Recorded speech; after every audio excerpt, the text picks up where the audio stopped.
Hello everyone, welcome back to Rob's Gaming Table. I'm Rob. I'm Mel. And we're here to play more Drunagor. Welcome. Welcome to the live stream. Hello Minion. Hello Beth. Welcome. Hello. Good morning, good afternoon, good evening, whatever it is for you. Hello, hello. Thank you. Thank you for joining in.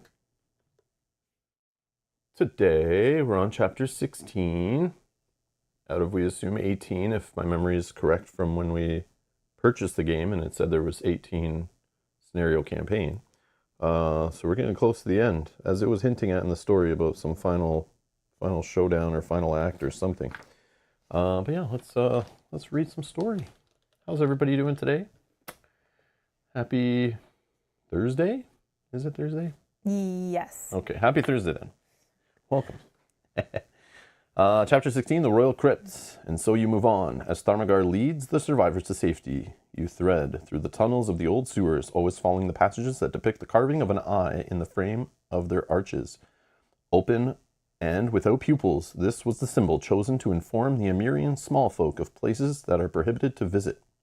One last history lesson provided by the scholar. A millennium later, such passages are now reinforced by layers and more layers of barred gates, always locked, never blocking the passage of the water drains. With every broken lock, your heart speeds up and you survey the shadows around you, certain that an attack may come at any time, but it never comes. These galleries are so remote that the darkness haven't even reached here. Only the hissing of rats and the incessant dripping keep you company. Half a mile after you've said goodbye to Thaumagar, you come to a chamber with a stout wooden door. The masonry very well done. The statues that decorate it, like carved eye in the frame, tell you that these secluded rooms belong to the near castle's dungeons. The back door for anything too shameful or secret for the royal family of Amiria. At this point, you were suspicious about the solitude of this place. You didn't realize until now, but facing the creatures of darkness brings you more comfort than not knowing their whereabouts. Could the undead king's only weakness be unprotected?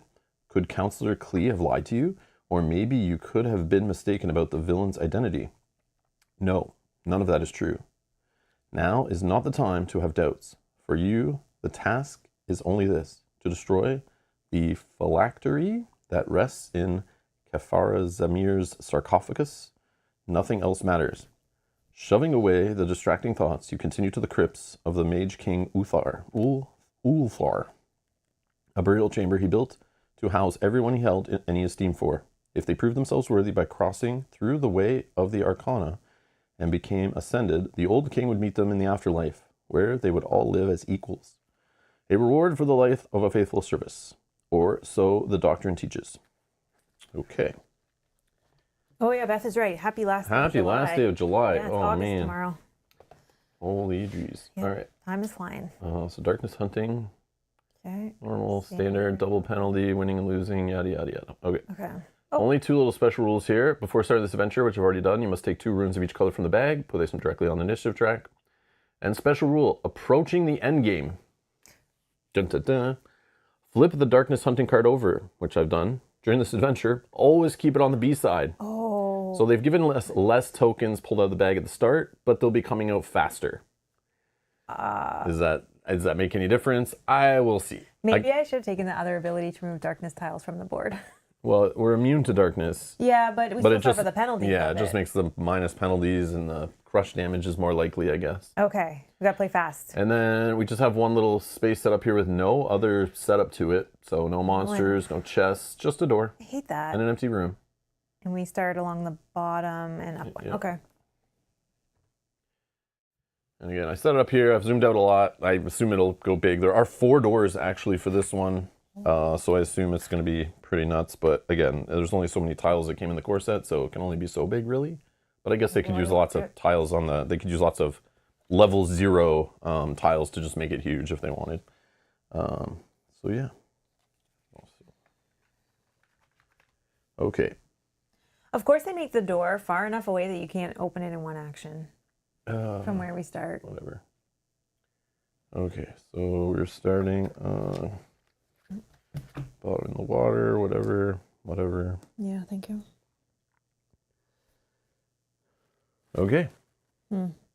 I'm going first, so I will move 3 towards the door. And then I will expend a cube. Actually, no, I'll use this to move 3. No, I'll expend a cube. Open door. Open door. The back door.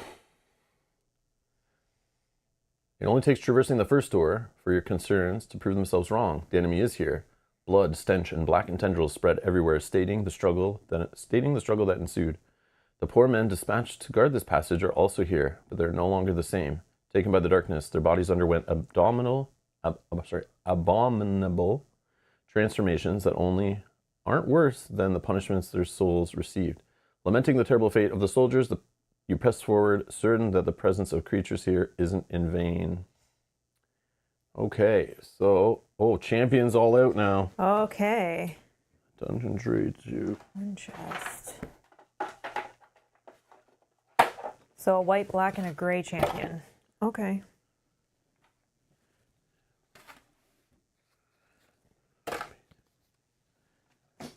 We got some spikes. Super.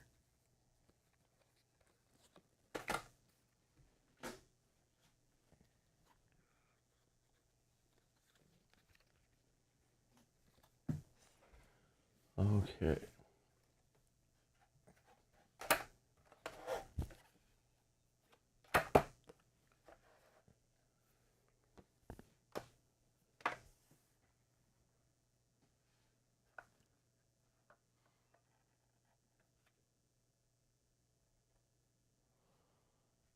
Door 2.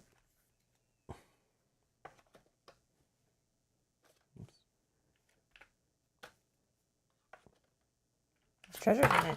Whoops.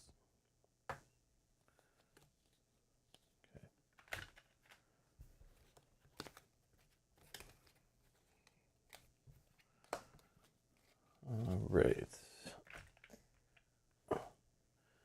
So monster time. So white monster. We have 4 options. So one. So it will be Shadow Mistresses. Okay. Champions, immune to stun, but for me, with my new power, I ignore immunities of white and gray monsters. 18 health, melee, shield X. X right now is 2. Cleave 2 and attack twice. That's filthy. But we don't have, right now, we don't have little buddies we're tagging along, little NPCs. So we don't worry about that too much as long as we don't stay together. Okay, 18 health. Okay, if you want to roll that, we'll do odds and evens. Top one odds, bottom one's evens. Odd. So we have a Shadow Knight champion. 30 health, immune to large stuff, melee, shield 4, so at least it's not X. Move for 3, hit for 7, strike 2 spaces, 2 blue spaces, and knock down.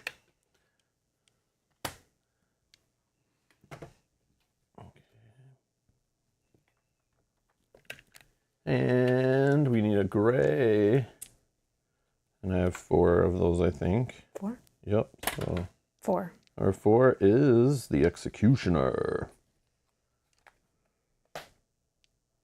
24 health, immune to intimidate, slow. Melee, 5 attack or 5 move, 7 attack, cleave 2, bleed 2, and slow. Executioner. Okay. And he's going below green. And special mechanic engulf. If a map becomes completely covered, okay, this is why they're throwing lots of darkness at us. This makes sense. If it becomes completely engulfed in darkness tiles, or just its revealed part if it's under a tray, you must remove it from the board along with any characters and objects that are on top of it. Any characters removed in this way are considered defeated. And door 2 is locked until the last enemy is defeated.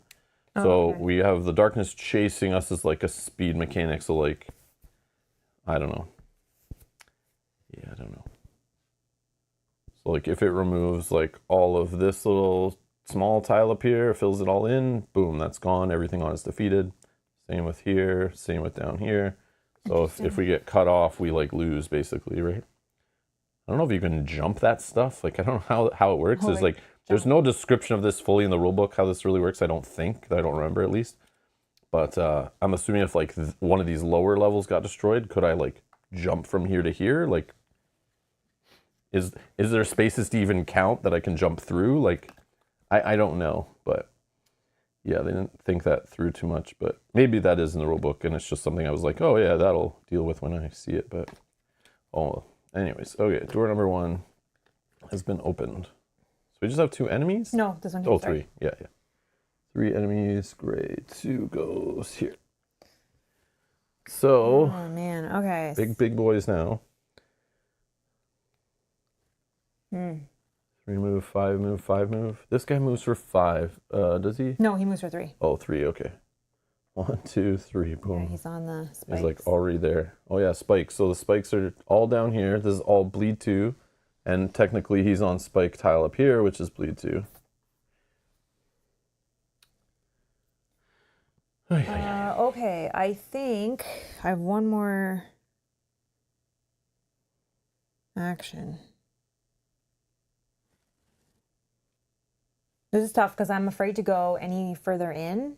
Yeah. So if And you get do a hit by defensive action everything. like shielding up, or I don't know what else you can do. Shielding up, range attacks, but you're not really in range. I could give myself 3 shields because this guy's going to attack me twice. Yeah. This guy will attack me. I need to move, I think. I need to move back so I don't take all these hits because I'll get hit by every single one. 2 attacks, 1 attack, and this attack. And I can't block all this damage. So I think I just need to move back. Yeah. I could burn one. Like, I could use this to slowly start killing something. Yeah, we're gonna use a red, and we're just... Will you move me back, like, to this tile somewhere? That, or you want to go one more? One more, yeah, because this guy's coming all the way in anyways. Yeah. Okay. All right. Then the Shadow Mistress, the white, can move for 5. Oh, shield X. He gets 2 shields. Yeah, put bleed 2 on him while you're there. Yep. Who's he got? Nothing changed. Go there. Okay. He's attacking twice for 5. First attack, let's do... Oh, I can do this one. We'll use green to prevent the 6, and I can move 2. That guy moves for 5. 1. Can you just move me? I think I gotta move back so I don't get hit again. Back 1. Just so I don't take the second attack, yeah. Okay. Then he can't hit me again. Your turn. Okay.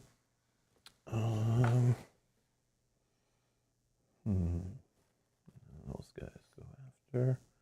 Get to there, and that guy goes there. Okay. So let's just do a move. If I'm attacking from below, it's -2 to my hit, right? Mm-hmm. Yeah.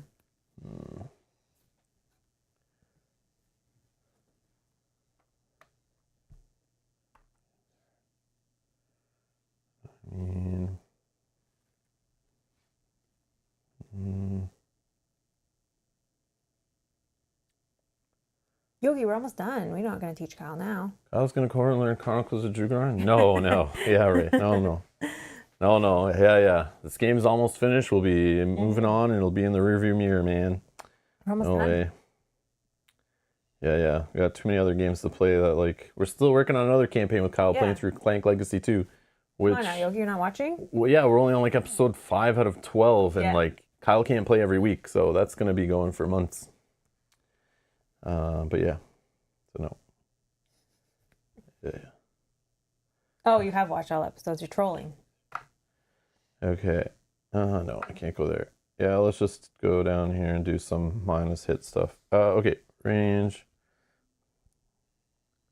Let's just... Yeah, the Clank has been fun.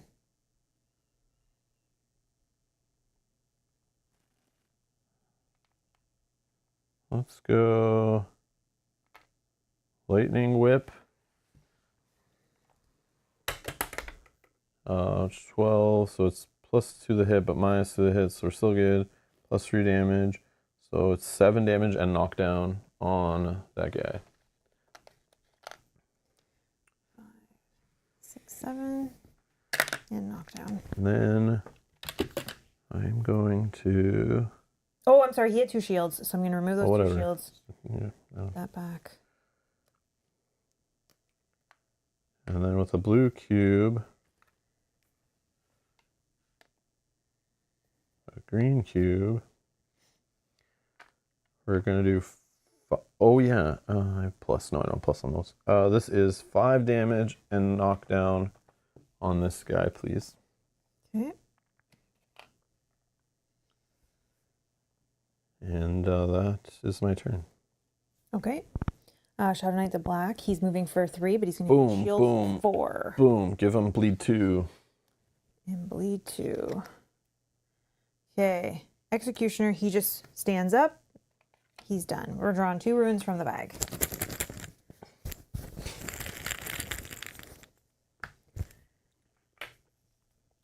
Uh-oh. Oh, that's bad. Yep, we're going to get crush damage. So we don't draw that. Yep. We take 4. Put it on the bar. 1, 2. 4. Is it only 2? Yeah, just 2. Oh. I thought crush was 4. Nope. Crush is 2. Forgetting. Okay, we don't flip that. If normally you were not immune to darkness, you would have got caught by it, which is 2 damage, and then the crush, which would be 4. Okay, I think we don't worry right now about the white enemy because he's knocked down. I think I move above 1, 2, 3, and we're gonna fight the blue enemy. He's got 4 shields. He does have a condition, so let's go all out and see how much damage we can put on him.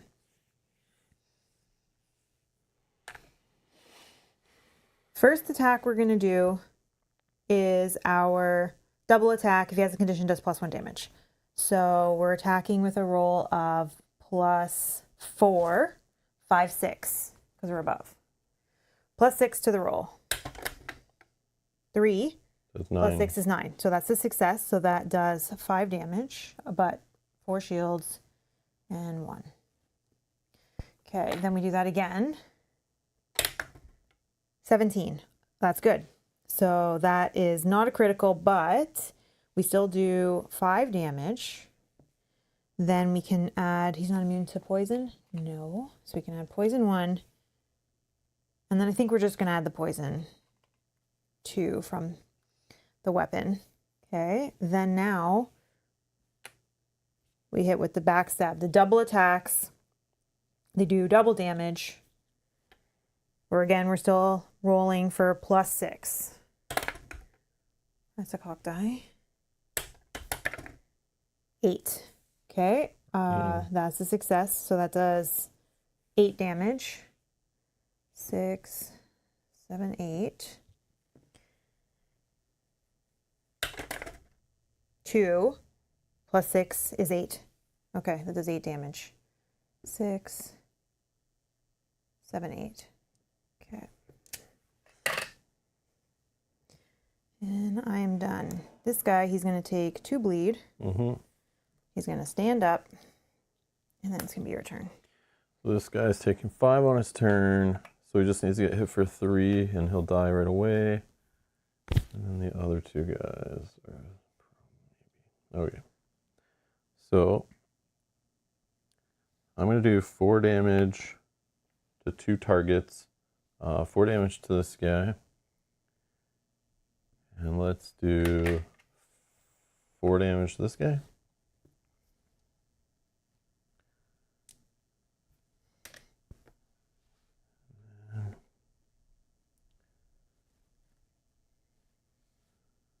Let's go. Actually, nope. Yeah, I gotta go here. And then I'm going to do a magic bolt.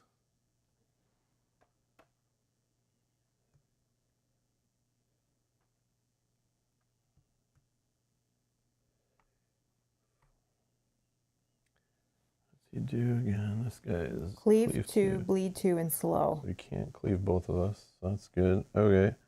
So yeah, I'll just do magic bolts on this guy. Okay. 19. So that's +2, 6. I think it's only 6. I don't have any other pluses on weapon attacks. Could change the target, but I don't think so. 6? Yeah, just in for 6. And then I'll just strike him again. And whatever, we kill him. Heal 1. Okay, I'm done. You're done? Yep. This guy dies? This guy dies. I heal back up to full.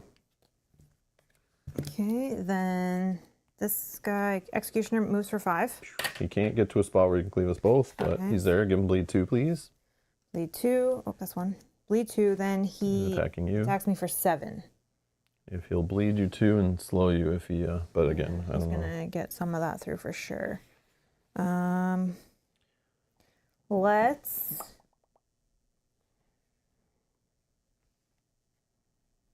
I think I only need 2 more of those cubes. So let's prevent 2. I take 5. 1, 2, 3, 4, 5. And I retaliate 2. Okay. And then we draw 2 runes from the bag. Oh no. So that will... Oh yeah, it does reach you without hitting me. That one? Needs a break? So we just need a 1. Yeah. Okay. Okay. Back to me. Yep. Oh, he bled. Sorry, I didn't take my conditions. Yeah, and Bleed slow. 2, and so, okay, so bleed 2, 1, 2. Oh my gosh, I need to heal. And the bleed goes away. And the bleed goes away, yeah. Slow.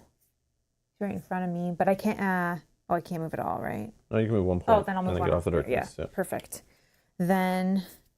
Or you can go down here. No, I think I'll stay there for now. Okay, 1 attack will be to attack him, I think. And then I gotta heal the other one. Let's do this one. Bleed 2 if I'm successful. No, let's do the poison. That stays around longer. +3, 6, 7 to my roll. 7. Okay, that's a success, so that does 4 damage. And poison 1. Okay, and then I think I need to heal with that one. Heal 2 and cleanse doesn't matter. I could do this to him, burn 2 damage and burn 4. Unless, I don't know how much you think you might be able to do. I feel like there's way worse enemies later that that's for, but Okay. it's still just room 1 of possibly 4. Like 4 doors, remember? So Yeah. it's a marathon, not a sprint, Okay. but it kind of is a sprint because the game's like always rushing us. But Yeah. I'm done. Your turn. okay. I don't know if or maybe are you able to stun him? Yeah, I could, but I don't know if I want to waste it in like the first room. But sure, I can do 3 damage and stun to him. I'll then do a jump 6 and stealth. 1, 2, 3, 4, 5, 6. Open the chest, roll the thingy. Burn. You passing a stealth also while you're there. Yes. Thank you.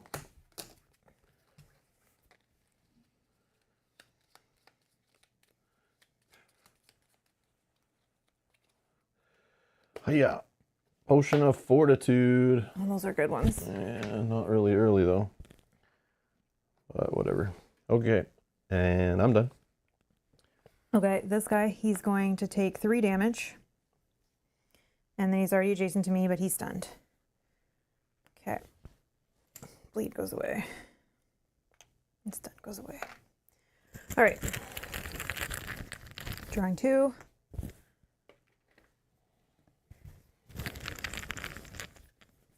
It's nice to reach in there and have a ton of tokens. Okay. And then me. I need to kill this guy so you can open the door. How am I doing this?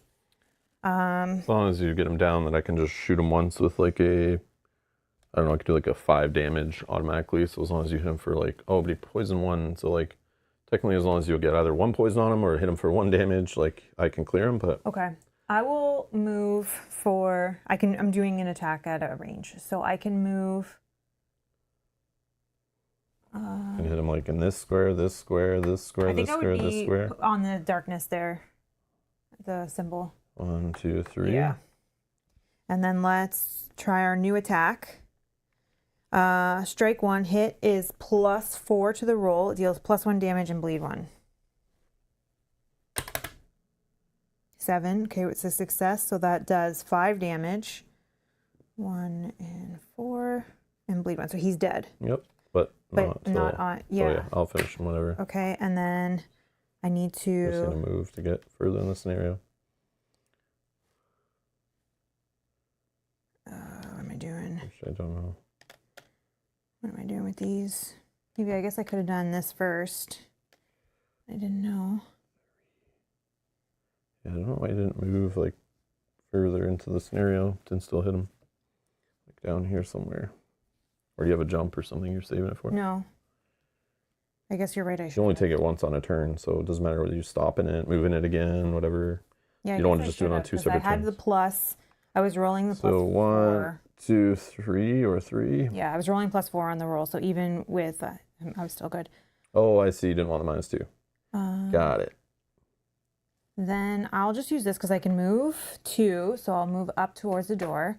Then I'll shield 2, and I just can't do the attack, but I need to use up the cubes so I can get my cubes back. Okay, I'm done.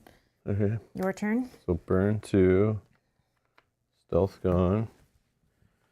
Okay. You just need to have for 2. Yeah, sorry. So let's go.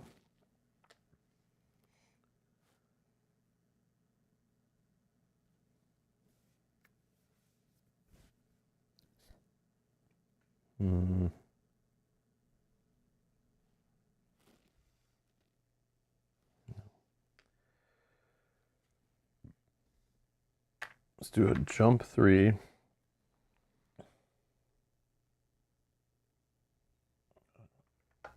Go here. And then, actually, I'll go here. And then 2, 3, 4 damage. I heal 1. Open door. A little scary, but whatever.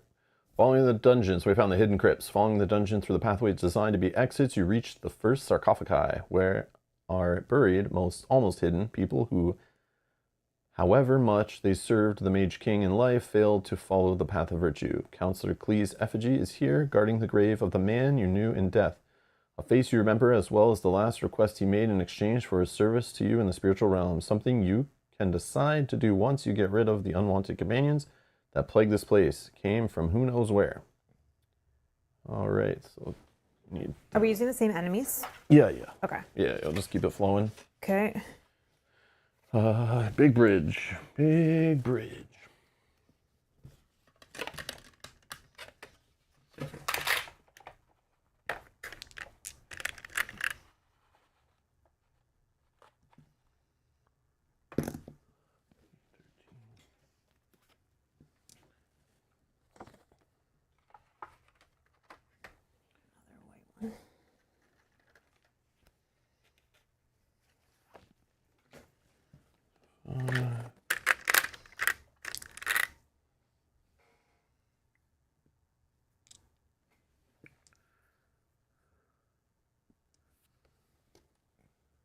Okay. So white miniature champion goes on here. On the bridge. Gray miniature. Who's this guy? Goes here. Executioner. What base did I give him? Goes Red. here. Chest goes here. That's it, right? It was just 3? Yep. Okay. And then we have special rule locked doors. Door 3 is locked until the chest presented by this setup is removed. No problem. Event trigger, a promise. When a hero searches the chest presented by this setup, they must read an interaction. Now there's a problem. All right. Oh, no. It was all not a problem, but now it's a problem. Now it's a problem. So what interaction was that? Interaction. Oh, 188. Oh, okay, that's in the back of the book. Okay, I get it. I thought it was one of those, like, interact with the picture. Oh. Pick an option. Pull the lever. Put your finger in the hole. What do you want to do? Okay, that's good. Nobody's gonna hit us this round because these guys have technically already passed their turn, wow. and this guy can only move for 5, and he's too far. Wow. So that's I saved safe stuff, for you. but I don't think it matters. Okay, so I can do one more. Oh, I still have my move. So I was going to move back if it was trouble. You just don't want to be adjacent to this blue line, I guess. Oh, yeah, where's the door? I forgot the door. Door is over here. Okay. Nothing fun to push him in. No spikes, no fire, no nothing. So let's...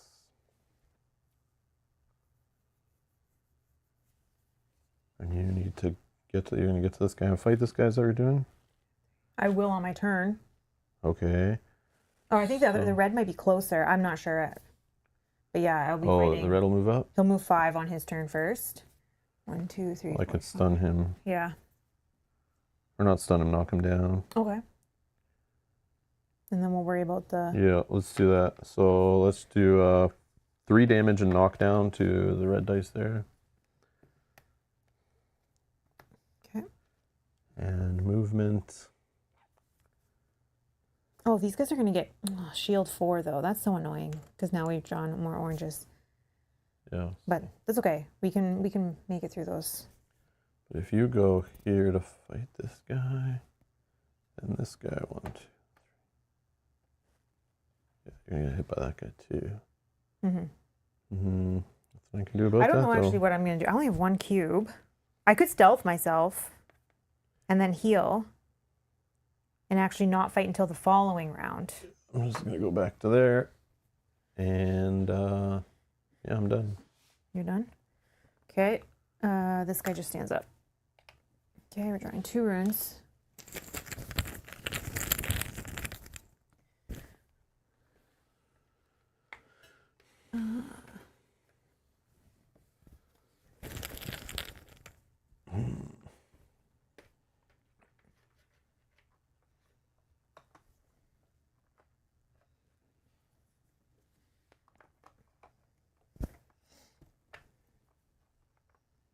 Okay, my turn. Do we want to use this on one of these? I don't know what to tell you. I You do think whatever. so. I think so. 2 damage and burn 4 to white. 2 damage. You want to do it to one that you're like not attacking for a while, so the burn actually matters, not just like kills them instantly when you. Okay, I'll do the green. I don't the know. black. Yeah, it's like whoever you're not attacking first, so you want them to have a couple turns so they like burn. Yeah. Okay, that's on this side. Okay, that's gone. Then I'm going to shield 1 and stealth. And that will recover all of my cubes. Need all my cubes back for when I do some big attacks. And then I will heal with, which color am I healing with? I'm missing a green. I only have 1 green cube. But I had 2. Okay, let's heal with blue. Oh, I gotta put my curses so then I can heal one of them. Let's put 1 here and 1 here. And then we'll heal with this, which will heal 2 and remove this one. Okay, and then I can move still, but I'm stealth, so I could move forward. If you can move me forward 3. Yeah, and I'm, yeah, stealth is fine. Okay. But then the problem, can that guy reach you? White? I don't know. Probably. He's got to go around me. 1, 2. 1, 2, 3, 4, 5. Oh, he's going to hit you for 7. I could have just moved further Okay, back. okay. I only used a couple move. Okay. I was like here, 1, 2, 3. Yeah, I just didn't know how far back to move, but Okay, sorry. whatever. Okay, these guys are going to go. Black will take 4 burn. 1 and 3. That's going to tick down, and then they're both going to get shield. So I'll do that, and then they're both going to move for 5. So we know this guy is here. This guy 1, 2, 3, 4, 5. Okay. Your turn. Burn 1. This is gone.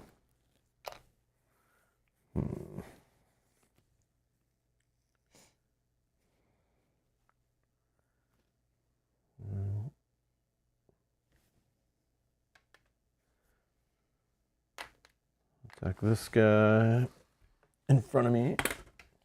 10. So it is 5 damage to white. Telekinesis 3. I will just 1, 2, 3. Give him bleed 2. And let's go with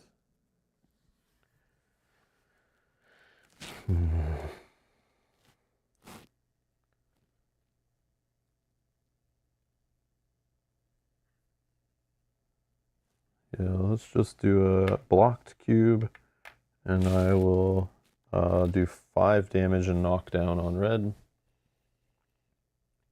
Okay. You're just going to slowly kill him from afar, which is great. That guy can get you, but That's okay. I think I might move. yeah, as long as you go like on this side of the guy, Yeah. Maybe 1. Oh, but then it'll just go for me if he can't reach you. Yeah. Well, whatever. Couldn't do much. Oh well. Oh yeah, I can still move though. 1, 2, 3. 3. Whatever. What do they do? Cleave 2 won't hit us there as long as we're not 2 spaces apart. Okay, go. Next. Next, Executioner, he just stands up. Yep. Draw 2 runes.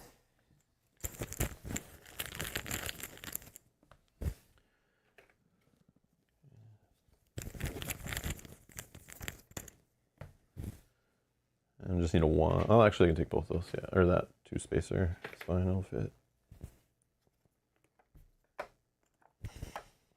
Okay. Gotta be careful the bridge doesn't get eaten. Back to me. I'm no longer stealthed. I need to move off of darkness. So let's just move to here. And then this guy has 4 shields and he has conditions already. Okay. So let's... Should I just do double damage and see if we could just kill him with 1?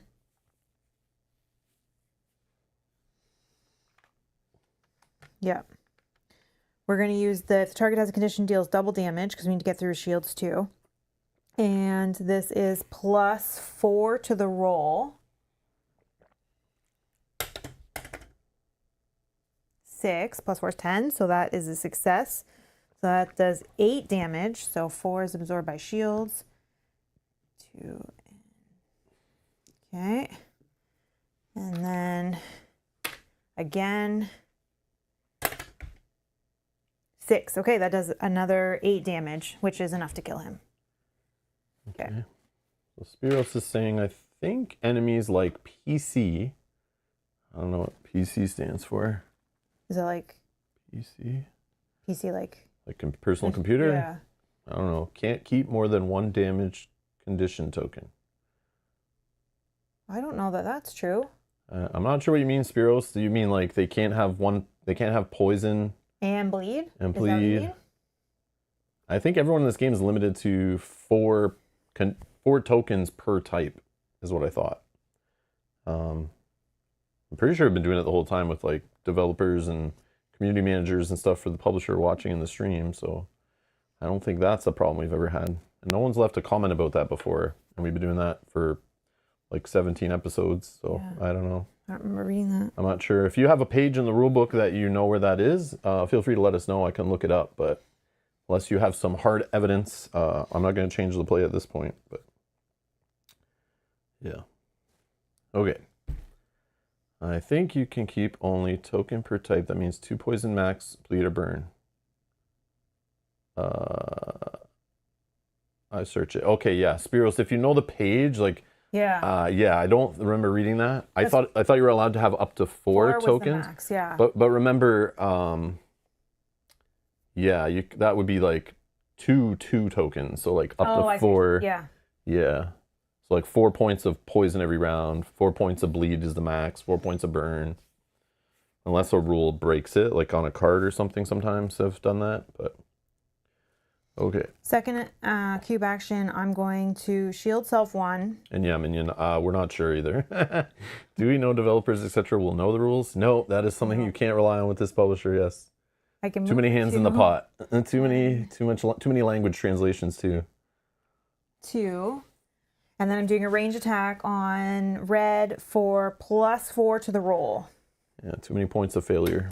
Whoa, totally missed. 14. 14 is a success, so that does 4 damage. Okay. That is my turn done. White. Mini. He can move for 5. Kill one? Yeah. Oh. Oh, sorry, I didn't even take him off board. I heal 1. Sorry. White mini can move for 5. So I can move his dice on the bleed 2 on him. Bleed 2 on him. Okay. Oh, he's gonna take bleed 2 first. Sorry. Yeah. And he's so gonna he'll take just bleed 2. go here, whatever. He's So he's attacking me. For 5. Leave 2 twice, so 7 twice. Oh my god, that's so bad. Yeah, I can't. Oh, I'm at 7. I can prevent 4. If you give me 2 white cubes, I'll take 1, 2, 3, recall.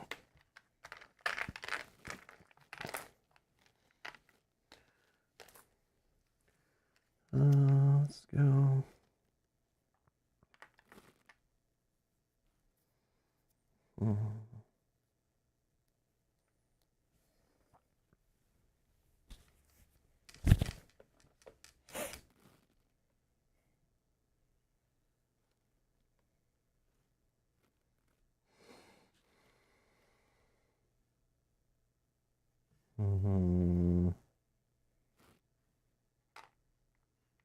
Okay. Okay, then he'll hit me again. Let's go with prevent 4, take 3 down to 1. Okay. And then your turn. Excuse me. Okay. So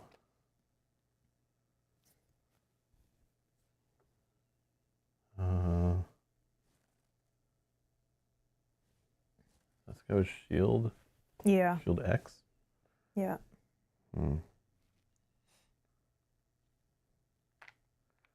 Yeah. If you want to just jump to the chest and get the chest, like we don't have to. No, as I don't know what it'll do. It might make a monster spawn or something weird. I don't want to deal with that. Let's have the board a little more clear. So I'll do 3 damage and stun to this guy. Okay. I will.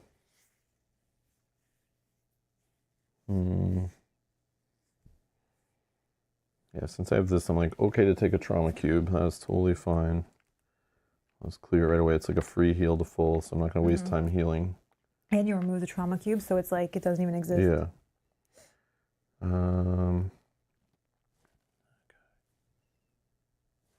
I can fight this before you. This red guy goes before, so I'm going to. Let's go 5 damage and knockdown here. Okay. Thank you. And I'll move 1.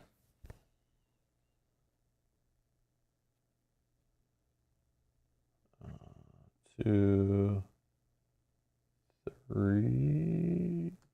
Oh, that's actually smart. That also gets the Yeah, I know. darkness on the other I side. know I don't want it on the bridge. Yeah, that's very smart. But I mean, if it went on the bridge and it killed him, that'd be good. But I doubt it's going to fill this perfect spot, so that's fine. Maybe it has to get really lucky. Done. Done. Executioner just stands up. Okay. Draw 2 runes.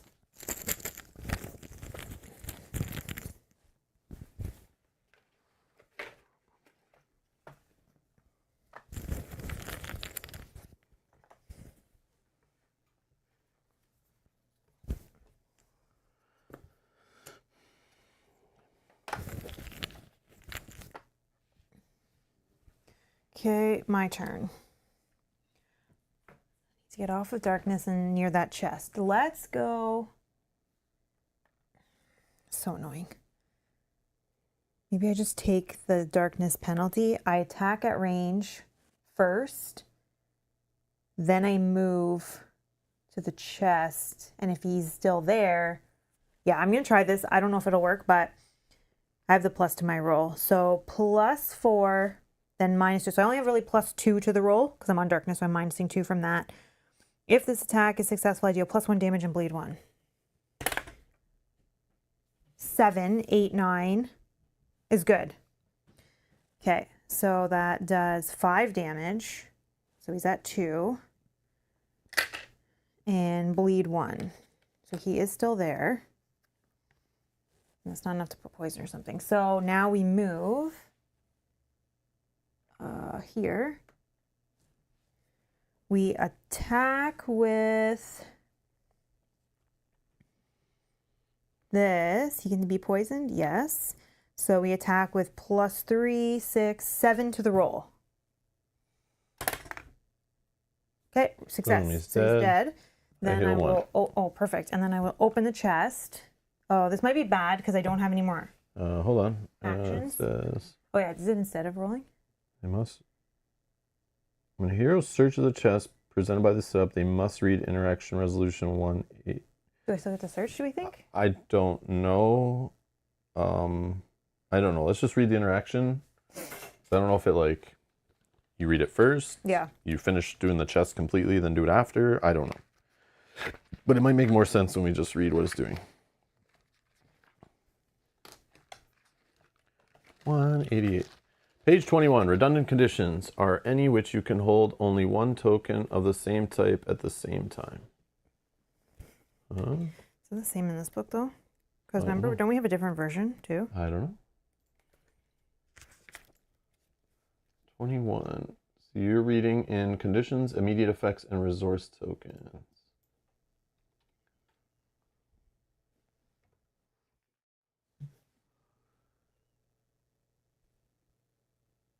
Redundant conditions. What's a redundant condition? Is it this where they're showing?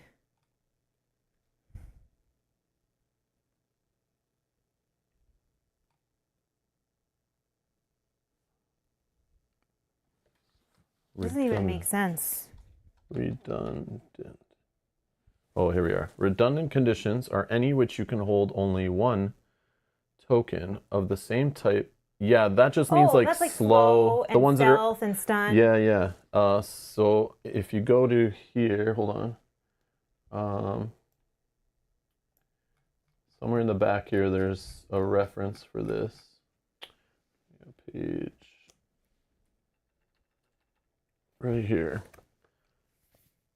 So oh, these ones, yeah. Yeah, these ones are here's your redundant redundant in the back of the rulebook, redundant conditions. I see what you're saying now, yeah. So yeah, these ones like knockdown, ranger's mark, slow, stealth, and stun. Since you can't be double stunned or double stealth, you're either stealth or you're not stealth. They're basically tokens that are binary. They're either on or they're off. But anything that's stackable, it tells you right here, we can have up to 4 of each.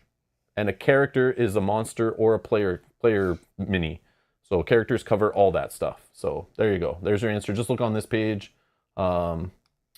I didn't understand what they were saying at first. Yeah, that makes so much sense now. I see what you're saying. Redundant. 59 will break apart what type of tokens are each. Yeah. So yeah, you're getting confused with what are redundant and what are stackable. Those are two different things. I see where the confusion happened because the picture they put below where they're talking about redundant conditions, not on this one, but on page 21, it does show bleed. Like if you look at where it talks about it and then it shows pictures, I can definitely see where. Conditions, okay. Just scroll down a tad. So stackable conditions can have increased effects. Yeah, just scroll down a tiny bit. And then they show you here the example of how those work. Yeah. It's the picture and under redundant, only hold one. Interacting with immunities. I think, maybe. The character immunity of a certain condition, ignore it. Here we see some examples of condition tokens. So yeah, these are just a random to fill empty space on the page. They just simply slapped in 5 tokens and put, here's some examples of a token. For no reason, like, I don't know. Yeah, so I can Just see to where fill it's space. confusing. Yeah, but I don't know. Oh, you played on hard mode then. I finished the campaign with only 2 per damage for enemies. Oh, no. So did you apply that to yourself though too? Because you're a character. As long as you did it both ways, that shouldn't have changed any difficulty. Because then it would have made it easier for you. But if somehow you're putting 4 on yourself and only putting 1 token on them, there's no rule in here that tells you treat monsters different than players. Oh, yes, they put... Okay, so then your difficulty was the same then. Yeah, it should be balanced out, right? Because then you're making it easier on yourself for not taking as much damage. So it just means the enemies also weren't dying as quickly either. So little balance there. Just gotta play again. Yeah, you gotta start all over. Your campaign didn't count. Let's clean it up, start over. Yep, never happened. Till you play it 100% rules perfect, it doesn't count. I'm just kidding. As long as you had fun, who gives a crap what you do? Okay. 188 you're reading, I think. Yeah, 188 was where we at. Yeah. 188. Okay, all heroes keep their word. Even though convicted Councillor Klee was a servant to the crown of Emeria, and Mage King Uthar did not deprive him of an honorable burial, removing the heavy stone lid, you bring... Oh yeah, this is a sarcophagi. Oh, okay, That's why we shouldn't treat it as like a normal chest, I don't think. Removing the heavy stone lid, you bring the dried, bandaged corpse into the shy light of the torches that glow in this place. As the ghost instructed, resting on his folded arms, there's a jewel too worthy to belong to a counselor, too worthy even for a queen. Ooh. Could it have been a gift from a royal mistress? Without overthinking, you remove the precious necklace from the grave and seal it again, continuing your journey. The hero who looted this chest gains focus 2 and takes the Lover's Promise card from the adventure deck. Yeah, see, I think it just replaces like a normal chest. Yeah, you're right. I think I have a keyword or something here about Lover's Request. Yeah, I do. I have outcome, the Lover's Request. Oh. So maybe with this and that, we're going to get them back together. The Lover's Promise is a trinket. Can be used once with any color cube. Last wish. Copy a hero skill from a hero of your party, including you. If you regained your breath this turn, the action cube you used becomes wild. Oh, okay. I don't really care for this. But okay. So I can put it in my backpack. Hero skill would be any of these. So you would never want to copy like your double damage attack with an extra cube when it's blocked? Yeah, but you don't think this is OP? I think it's really OP. I think it is, but I'm wondering if my +3 static that I have to my rolls is just overall helping me versus a one-time. But I can put this in my backpack for now, can I not? Yep. And if I need to use it, then can I do a swap? Yep. Just take some minor action once on your turn to do a trade, or you can trade it to me and I can... yeah. But then I wouldn't be healing anymore. So but this is only like a level 1 camp thing. Yeah. So I wouldn't mind taking that and just being able to copy like... Because then you would also be able to copy mine. Yeah, do double damage if you're adjacent to something. But I'm not really doing the adjacent stuff. No, but if you end up... I have this one too, which does hits for +1 damage and bleed.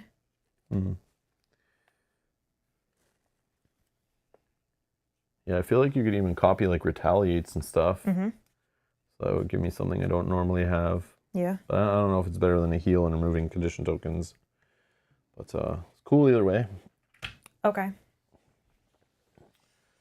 So what was that? Was you opening a chest? And that was the end of my turn because I did 2 actions and I moved. Yeah.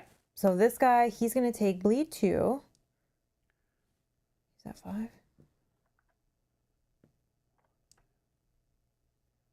No, he used to be at 3. 5, 4, 3. And then this is gone. Stealth. He's going to move to you, but he's stealth, so he doesn't attack. And then he's going to go to full 4 shields. Okay.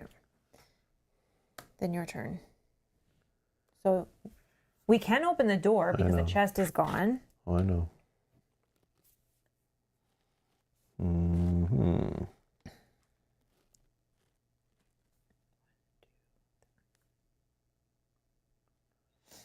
Let me focus one, if you don't mind, and cleanse. Oh, I got there. And then...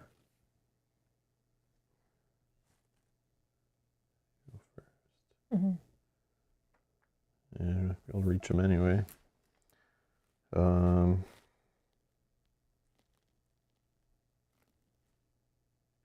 just move 1, 2, 3. And then I'll hit him for 3 damage and knockdown.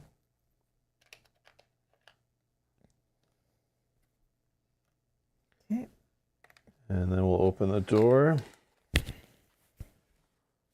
The corpseless tomb. You arrive at the burial chambers reserved for the Mage King Ulfar. Despite the wide, tall ceiling with a dome of impressive decoration, this tomb lay empty and its owner still walked among the living.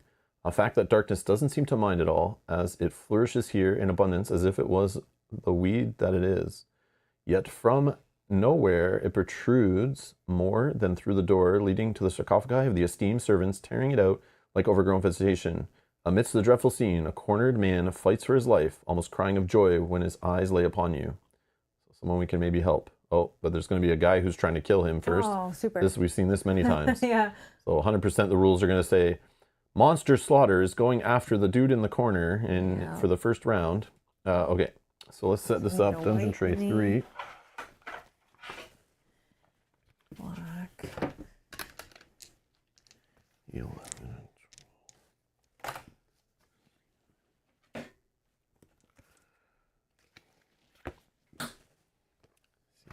Gray mini.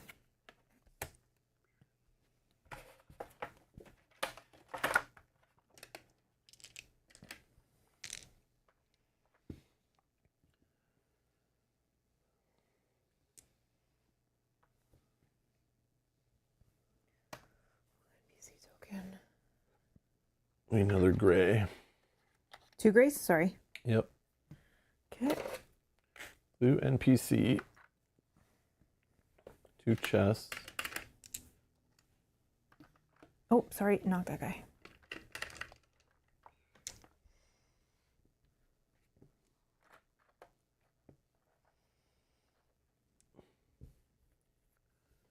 Okay. And then you need this rotten flesh rookie level Which is monster. like the green, right? Looks like it's this thing. Yeah, it's Yep. the green one. So we get one of these guys. Rotten flesh, standard, moves 3, attacks 3, 12. He goes below the red. Cute. Okay, special rule slaughter. During its first activation, the Rotten Flesh rookie will try to attack the NPC token. If the token takes at least 1 damage, you must remove it from the board and consider it defeated. Otherwise, if the monster can't attack it or it doesn't deal enough damage due to prevent effects, for example, the interaction token survives. Starting with the second activation, the monster will act normally, and you can consider the special rule result. Okay. I can Failure trigger. Failure trigger. The last guide.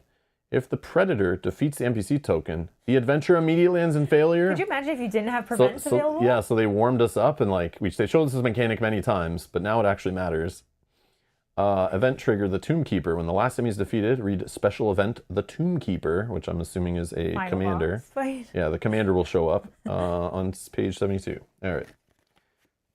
Well, I have this prevent, and I have unlimited. So how much do you hit for though? 3. And I Oh, can so as prevent long as you 3. can prevent 3. Yeah, I can. And you have an unlimited range Yeah. one? Yeah. So we're safe. Okay. So that was me opening the door. I'm done, I believe. I did this. I did a stun to this guy or something, knockdown, Yep. and then, yeah, I moved, and that's it. Okay. I'm kind of trapped here. It's not good. All right, the executioners, they are both able to move for 5. So red first can move for 5. 1, 2, 4. Okay. He's going to attack for 7. Okay, I'll just eat it. I'm knocked down. I need a trauma cube. Let's put that here. Okay. I get a little recall happening. Okay. Okay. Then green, he can move for 5. He's coming towards me. 1, 2, 3, 4, 5. Can't get me. Nice. Rotten Flesh, he's moving towards our blue NPC. 1, 2, 3, and he's gonna swing at And him. I will use blue. Oh, he does attack twice. So do you have 2 ways of stopping it?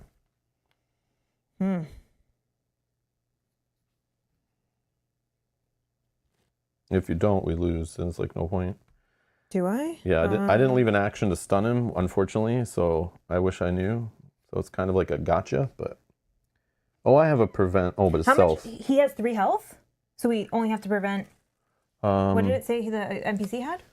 Just if it takes 1 damage, that's all. It didn't give him a sturdiness or anything that I know of. Because I have a prevent 2. I don't know how. Yeah, does the NPC have a card? I don't think so. I didn't know you. Blue NPC token. Yeah, so it doesn't say it needs a card, so it doesn't have sturdiness or anything. Yeah, so I only have 1 prevent. Yeah, so we just lose. Yeah, because if I open the door with like 1 cube left, which probably would have been smart, I could have stunned him at like unlimited range. He went twice. Yeah. Because that's self. This is prevent 2, but I don't have range to use that one. Yeah, I only have 1 that even is at range. So see this here? Yeah. How that would have been if that was there. You maybe could copy something from me and have knocked him down. But I'd have to wait till my turn? Yeah, I know. So we couldn't even do anything, right? No. Oh, yeah, I couldn't even go before he went. Oh, yeah, I could have if I had 1 action left. Yeah. So it's on me for not saving like 1 cube before opening the door. Well, and I forgot I haven't been doing this. Whenever you roll 16 plus, the attack gains +1 damage. Whoops. But that's okay. There's so many times you left guys like 1 point of health. Yeah. But I don't know that I rolled 16 on those. I don't know. True.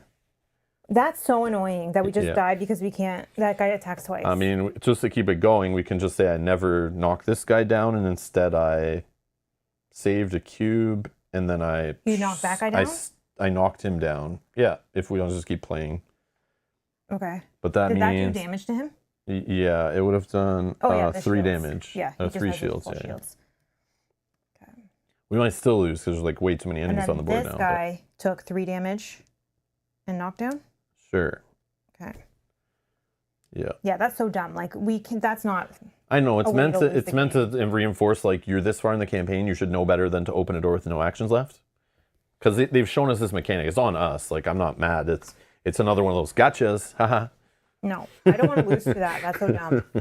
I know. I don't want to play the scenario again. No, so. just because. Yeah, let's just keep rolling. Okay, so that was him. He's knocked down. He doesn't attack.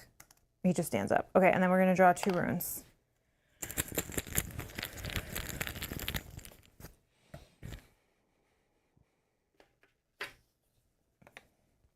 Oh yeah, I should have removed a trauma cube from my board.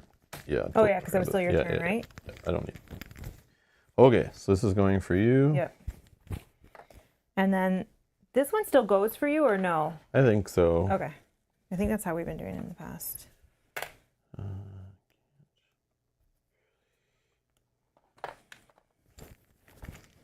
Yeah, still quite a bit. Okay. Actually, I can. And my turn. Okay, so blue NPC is fine. We're good with that. I am moving 1, 2, 3. And he just acts normal now, right? It was? Yeah, so let's do that again. No. And he only moves for 3, so it'll take a minute to get us. Then we're attacking the green. He doesn't have any conditions. So we're going to do regular attack first of +5, 6, 7, 8. 8 plus 8 to the roll. If we're successful, bleed 2. Yep. Okay, so that does 4 damage. And bleed 2. Okay, now he has a condition, so we'll do this, which will deal double damage because target has a condition. We're +4 to each roll. 10, so that does 5 damage. So 3. And then again, 14, that does another 5 damage. Okay. That was 2 cubes and a move. I do have this though. So I could do 2 more attacks on him just to get 1 more guy off the board. So yeah, let's spend that. I can jump for 3, but I don't think I want to jump anywhere because darkness all around. We're attacking twice with +2, 5, 6, 7, 8 to the roll. I don't think I counted that last time, but I got successful anyways. 14, so that doesn't do extra damage, it does 4 damage. And we do that again. Whoops. 16. So that does 4, 5, 5. So he's good. He's just going to die on his turn. Okay. I am done. These guys. White. He already has full shield, so he doesn't need any shields. 1, 2, 3, 4, 5. Okay. And he's Plus attacking. 2 to his attack because he's on darkness. Okay, and he's attacking twice, so we're going to use shields. So it's 7. So 4, and I just need to prevent 3, but if I just move. Where's the black one? 1, 2, 3, 4, 5. Okay. We can use... I'm going to get my yellow cubes back again anyway, so we'll keep that. Need that. Okay, we'll prevent 6 and move 2. 1, 2. Oh, red will hit me though. Oh, maybe not. We'll see what happens on your turn. Okay, and then black, he's going to gain 4 shields. And then he can move for 5. 1, 2, 3, 4, 5. Okay, your turn. So I stand back up, go to full health.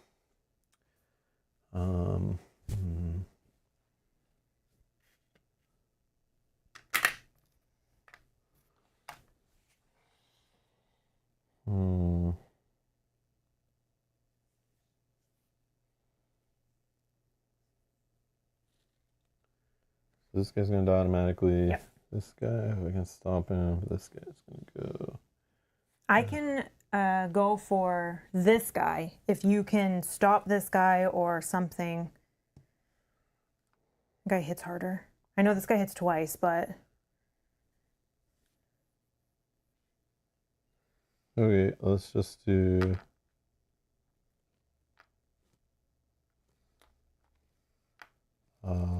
5 damage and knockdown. I actually don't know that I can attack next turn based on my cubes. That's fine, whatever. Okay. Can't Yeah, I deal can with the give white him- one either. I can just can move and focus. I could focus and then I can attack once. Yeah.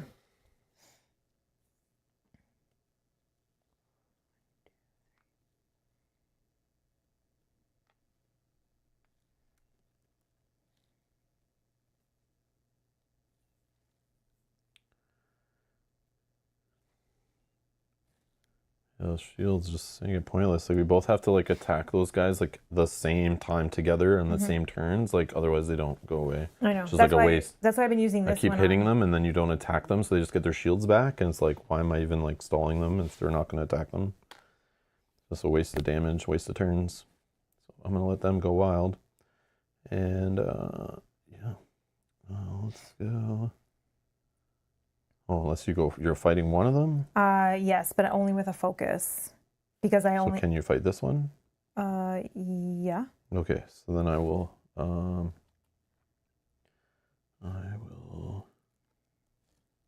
It goes. Yeah, I can. Okay, so then I'll just move 1.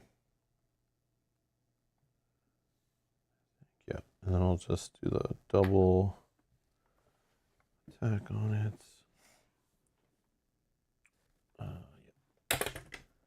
16. So that is 4, 5, 6 damage. Okay. And another 6 damage. Okay, it's almost dead.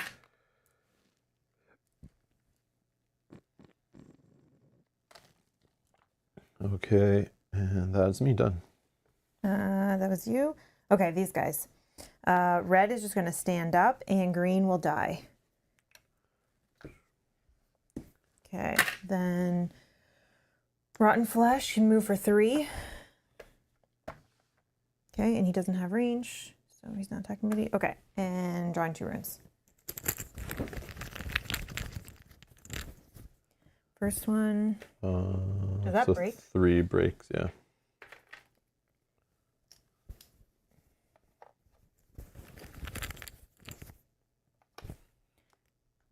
And a T. I think you just need a 1, right? For you? Yep. Okay.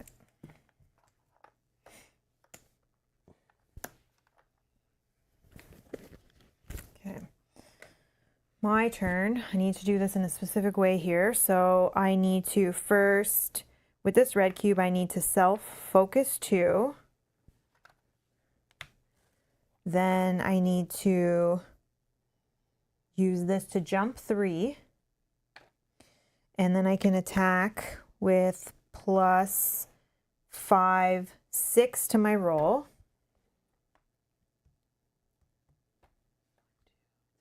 Yeah, okay. I just need to be off of this tile, and I'm worried that this tile's going to fill up. Mm-hmm.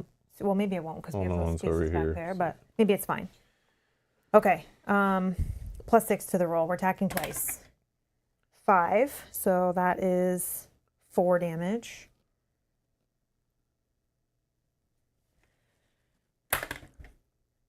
And plus 6 to the roll. Yeah, he's dead. Okay, that's good. Then we use this. Oh, wait. You did 2 cubes, right? No. Oh, that was the a other one was a focus. focus. Yeah, just 1 cube so far. But then I'm just thinking for 1 sec. If I move,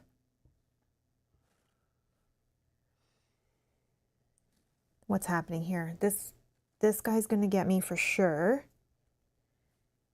I can prevent 2 of his attack. I don't think it'll get you if he 1, 2, 3, 4, 5. Okay, then I don't move. That's why I put you here, but he'll come after me then. 1, 2, 3, 4, 5. Oh man. It's like I don't know. Nothing. I don't know. I need my cubes back. But I can prevent some of it, and I can retaliate on him maybe a little. Okay, and then executioner. Then I go. And then I'm not really worried about this guy. He only hits for 3. Okay, so then if you can do something about this guy, I'll take the 2 hits from this guy. 1, 2, 3. Oh, actually, no, sorry. 1, 2, 3. If I use this, I can poison that guy. Move up to 3. Up to 2 adjacent enemies, poison 1. But if you were here fighting the guy, you could be here Oh, and poison yeah, both. sure. But that's better. Okay. That is me done. I'll use this for some sort of defense and get my cubes back. Okay. Black enemy's moving for 5. He already has full shield, so he can't get any more shields. He's moving for 5. 1, 2. He's attacking for 5. Let's prevent. Maybe I do retaliate to get shields off him, unless you're gonna. Are you attacking this guy or not this turn? Because you'll probably attack this guy, right? I don't know. Okay, I'll just prevent 3. Get in there. 1, 2, and then recover.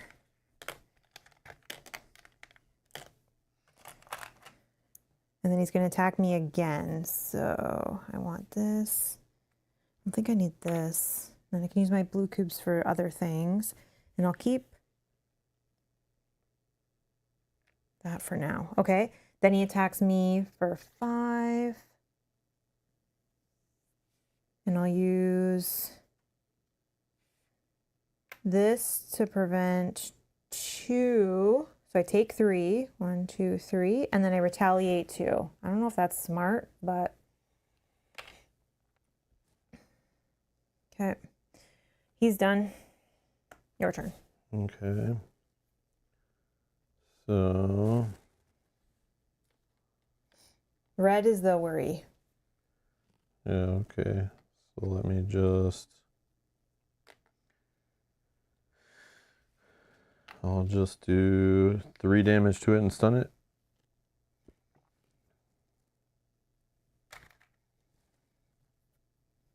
Okay. And then.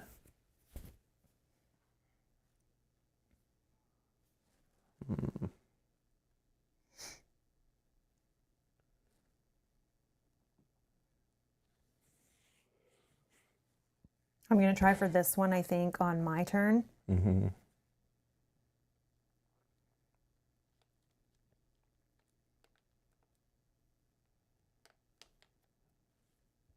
And maybe I'll try for both because I'll go right here so I can hit both, and I'll do these where I can attack for 4 times, and then based on the results, maybe I can.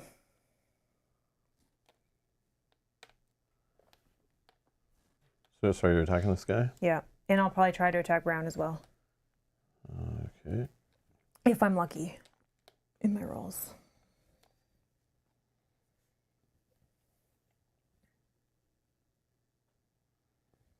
Mm-hmm.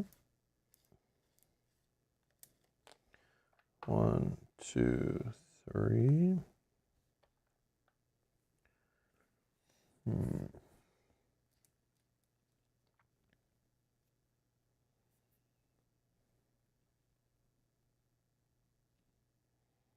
Mm-hmm. Let's just go.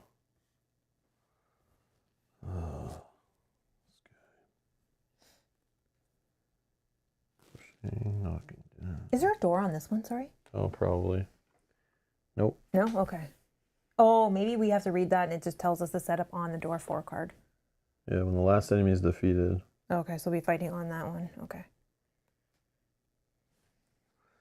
Okay. Alright, then I guess I'll just. Yeah, let's just hit this guy with 1 attack.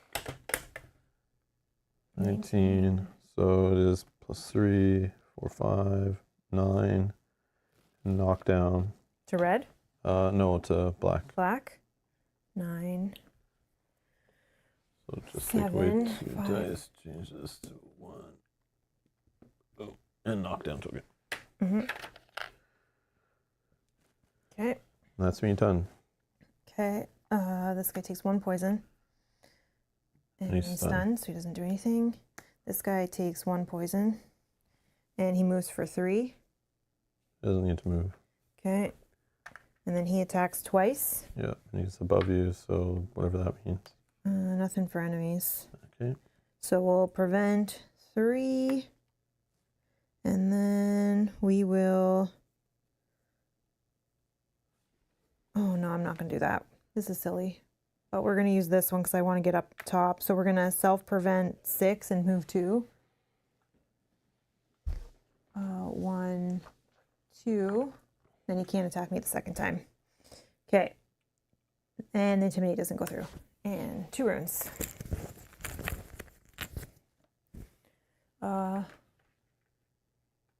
There's darkness coming from here. Can you?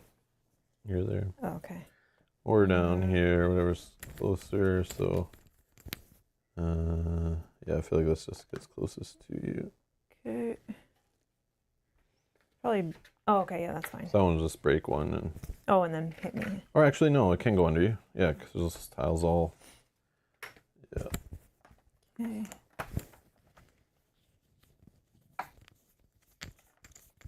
It's 8 more.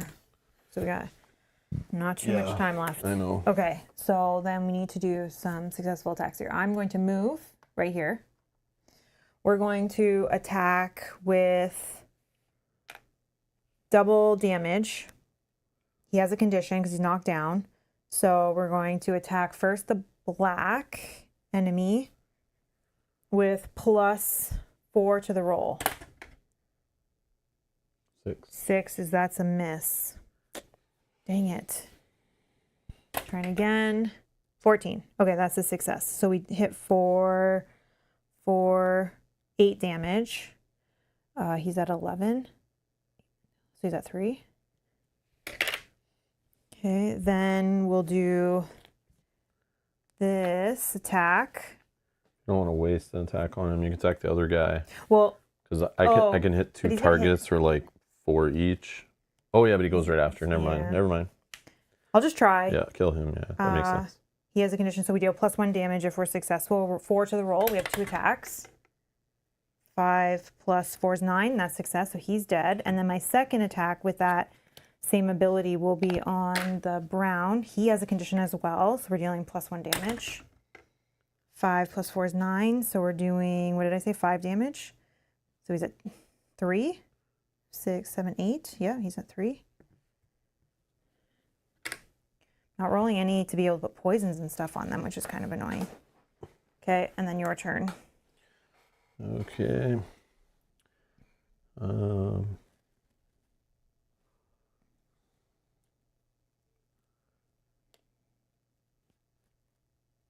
I'm gonna copy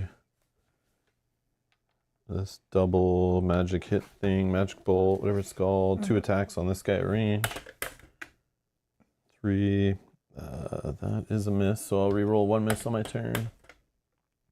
12 says 4 damage. 4 damage. And another 4 damage. Okay. And then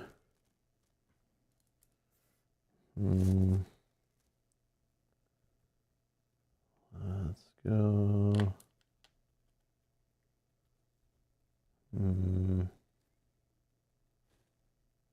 Yeah, we'll just do 1 more attack here.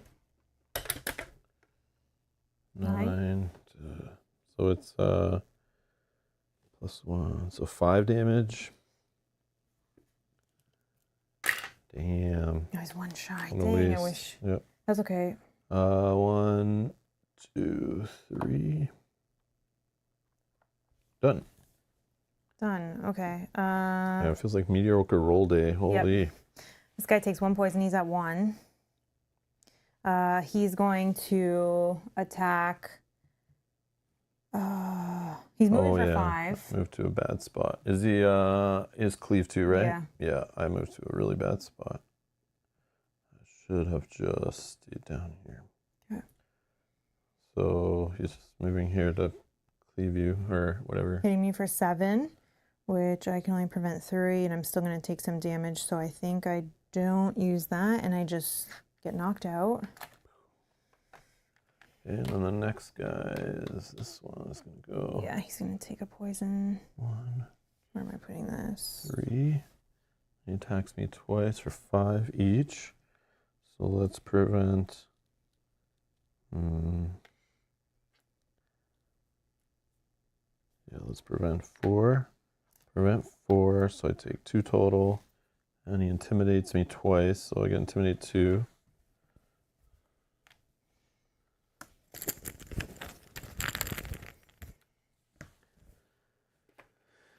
Okay. This can't fit in there. I just need a 1 little broken one. Okay. And then that one also just a 1 broken one, please. Okay.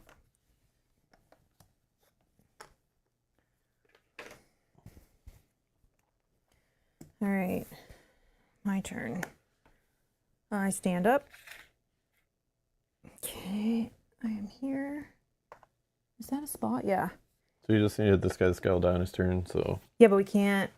Open the door or whatever. Make the trigger thing happen. Yeah. I'm just letting you know. So kill both then.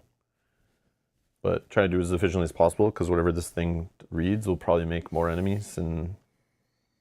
Yeah. So. All right, so then we're going to move here. And I'm adjacent to both of them. We're going to do not my big attack. We're just going to do the +1 damage if successful. We're going to attack Rotten Flesh first.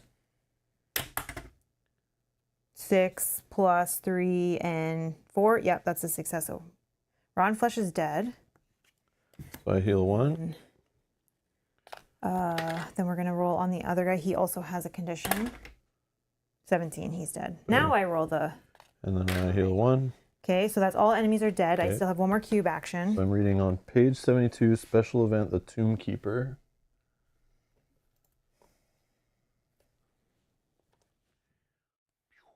All right, as soon as the last of the creatures of darkness falls, the man whose life you saved approaches you with elation written all over his face.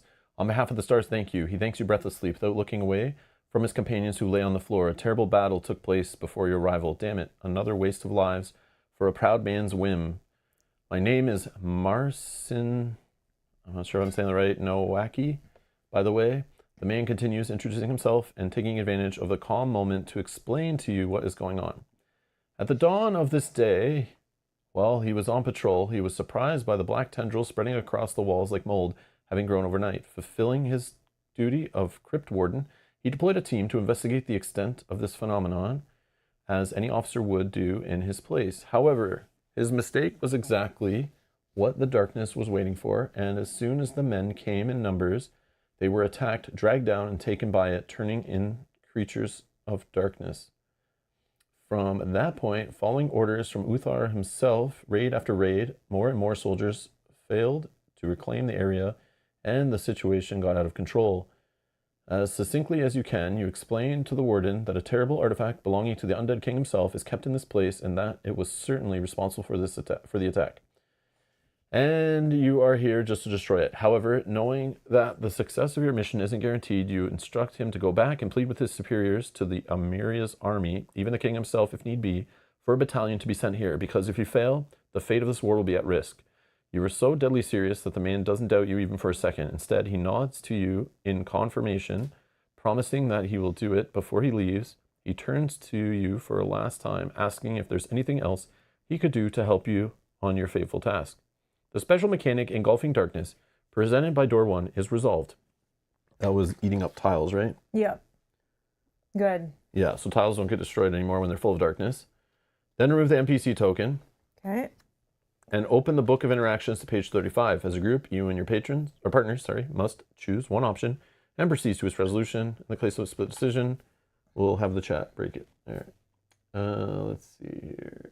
We're going to book of interaction, page 35.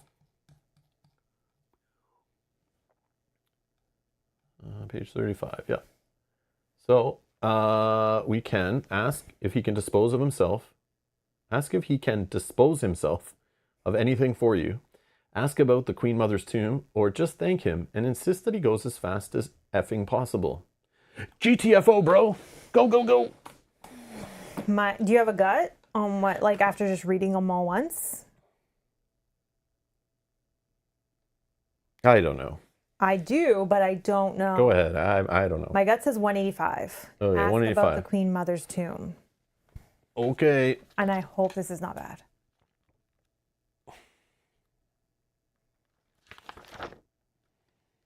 Ask about the Queen Mother's tomb. In response to Councillor Clee's only demand, you ask the warden to take you to the Queen Mother's tomb.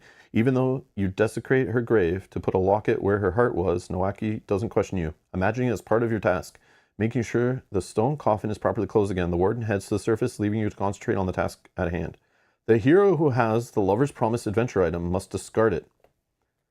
There You didn't even get to use it. Yep. You doubted it. Okay, where is it? Then the hero who has a lover's request outcome noted in their campaign log must erase it. Okay. And write down Lovebirds reunited outcome in its place. At last, place door 4 as shown by the following illustration. Oh, we skipped a door. I bet the doors have been different based on choices or something. Lovebirds reunited? Is that all? Lovebirds reunited, 2 words. Okay. Yep, that's your outcome. Okay, so I'm erasing lover's request. So Mel's playing matchmaker. Okay. I was trying. I don't know if that's a success. Oh, no, we did get door 3. Yeah, we did. This is. Oh, okay, sorry. I thought we only opened 2 doors so far, but this is the last door. I get it. I get it. I'm being silly. I forgot about the 1 door. All right. Wait. Nope, I'm not opening it. What did it say? Placing it. Sorry, I'm placing the door. Sorry. Oh, no I'm not opening the door. I'm placing the door, I think. But yeah, place door 4 as shown by the following illustration, which is top right corner of that room. So I placed door 4 right here. Okay. So, and there's nothing keeping it locked or anything. Obviously, we kill all enemies. We got 2 chests, though. I know. I have one more Let's loot it up. cube action, so I think I just use a cube action to move. But I do worry because you said there was only a few tokens left. So. I think. And I'm assuming we'll have a commander in the last room or something. 2, 3, 4, 5, 6. We'll draw 1 this turn, and then 2 every turn. I'm sorry, we'll draw, yeah. So you have 3 rounds? Yeah. Yeah. But with the commanders, we can usually kill them in like a round or 2. Okay, then. So I think we'll be okay. But I am going to use a cube to get closer. Actually, maybe I go towards a chest though. And then, where was I? Yeah, because then I still can't open it, and then I can get there next turn. I think you were here. Yeah. No, I think you were here. No, I was here because I was in between both guys. But so was this. No, the guy was here and here that I killed. Oh, okay. Yeah, I'll stay there. I'll open the chest because maybe we get something we can use or save for later. Nothing. Good. Potion of Fortitude, remove a trauma Should I cube. do that? No, I think we might be okay. Yeah. Yeah, I think we might be okay. I'll save that. And then that's my turn done. Your turn. Okay. So I'm going to do jump 6 and stealth. Oh, smart. Open the door. Oh, it is a commander yet. Okay. I thought it might be. Tearing the dark tendrils apart, you advance through the destroyed door that leads to the next hall. Much to your surprise, the whole wall collapses as soon as you destroy the blackish arms that held them together. The darkness has completely taken this chamber, flowing through the walls as if the whole place inside is some kind of animal's belly. Almost nothing of the masonry can be seen, but the shapes of cracked stone coffins, lids, and statues. One of them, from which black tentacles raise to the air and a foul stench exhales, however, remained whole. You knew that it must be Kefira's, the box that holds the future of all Drunagor inside of it. Needless to say, it's guarded by one of the most menacing creatures of darkness you have ever seen. ... So, That is one of these guys. E5, E8.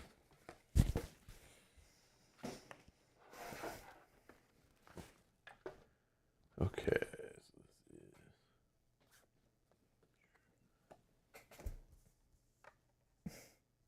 I do think the darkness, full darkness tiles like that look very cool. Yeah. You don't like the Tetraminos version? They're not as cool looking. No. Because it breaks up the board Yeah, unless you have the full board covered.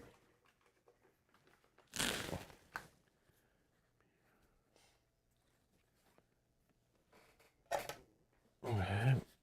Let's see.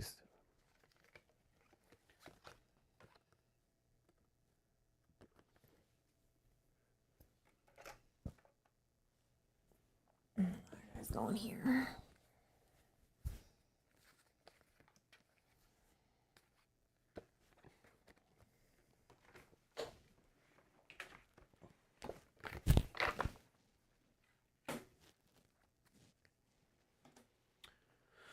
Okay, so you got our commander, which they're using a Shadow Knight, it looks like. Okay. So let's see here. Preparation, the Guardian, the Snare Monster, the Guardian is a commander with CP 4+ players. Draw the appropriate number of commander attack cards as normal, although it has the Maelstrom ability. Oh, maybe on the card it's printed on there. Yeah, let's see what that is. Probably bad. The Guardian.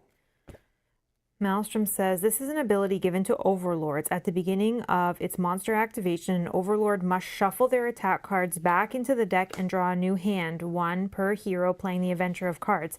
Thus, the overlord combination of attacks might change from round to round. Oh, okay. Interesting. Interesting. Kind of like that.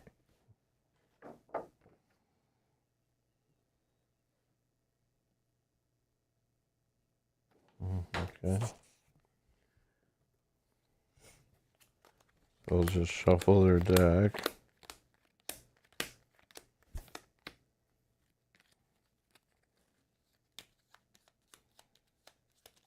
When the last enemy is defeated, we read End of Adventure. So the Guardian, Keeper of the Phylactery, is large, immune to intimidate, doesn't care about stealth. Oh no, that sucks. Whoops. Okay, and then moves for 2. Reckoner, whatever that means, going after someone else or something. Oh yeah, is it most cubes, least cubes? Most corrupted, so most cursed cubes or the fastest on the initiative if there's like a tie. Okay. Or can't reach or whatever. Most cursed cubes. I have 1, you have 2. Okay, perfect. I have 3. So strike 1, and then Shadow Aura, whatever that is.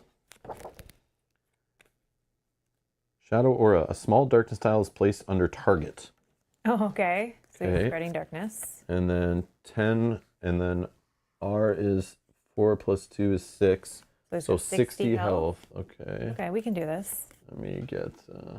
While you're doing that, I'll just show these, what we have so far. We have the commander gains immunity to fire, and then he has attack. This attack targets the 2 weakest heroes at any range, dealing burn X and slow to them. Okay. And then the commander jumps to a square of the party leader's choice that is adjacent to the strongest hero. Shove any character in the way. Then this attack deals X non-preventable damage to the strongest hero. And that's going up here. And he is going there. Okay. Oh, so it'll shuffle them before we even get to do any of those, anyways. When the last enemies when he activates. Oh yeah, so it's right after me. Next. When the last enemies we'll just leave it then because it won't. We'll just pretend like we did it right after that. Okay. When the last enemy is defeated, read end of adventure. It's now or never, page 72. Okay. We just got to kill him. 60 health. Okay.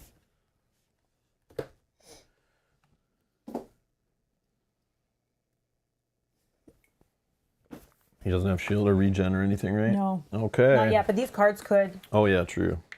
give him at least shields. I don't think any cards do regen that I've seen. Okay. So what did I do? Just that, you just right? did a jump with the stealth. So in that case, and how many rounds do you have? Like 3 more rounds? 3 more rounds, yeah. This one and then 2 more. Like I want to go for the chest. It could be like an offensive item. You can if you want, because But if it's just like next round 3 damage to 2 targets knockdown thing, that's not really helpful. Yeah. It'd be better for me just to spend a cube right now. But if it's some heal or cleansing thing or some trauma cube thing, but I doubt there's more trauma cubes since those are rare. There is one that's like 5 damage, which I could make 7 damage and telekinesis, but I can't. I don't know if it's worth going for that chest. But I don't want to go fight him in there, so I can do it at any range. So yeah, let me just do the move. Yeah, because I'm not even in range to hit him with the red anyway. I think he'll strike both of us there. Oh yeah. Can you go 1, 2? Oh no. Yeah, I forgot about a strike Because he has business. strike 1, yeah. Yep. And he can move for 2, so he'll move to here. Yeah, I don't need to open it now. Oh, But, yeah, you can wait now.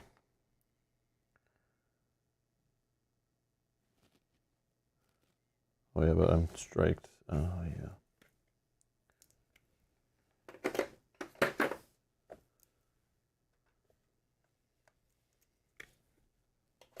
Most cursed cubes.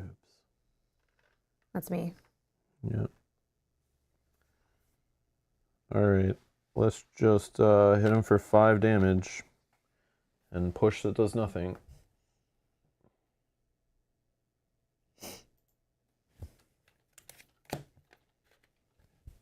Okay, party started. Movement.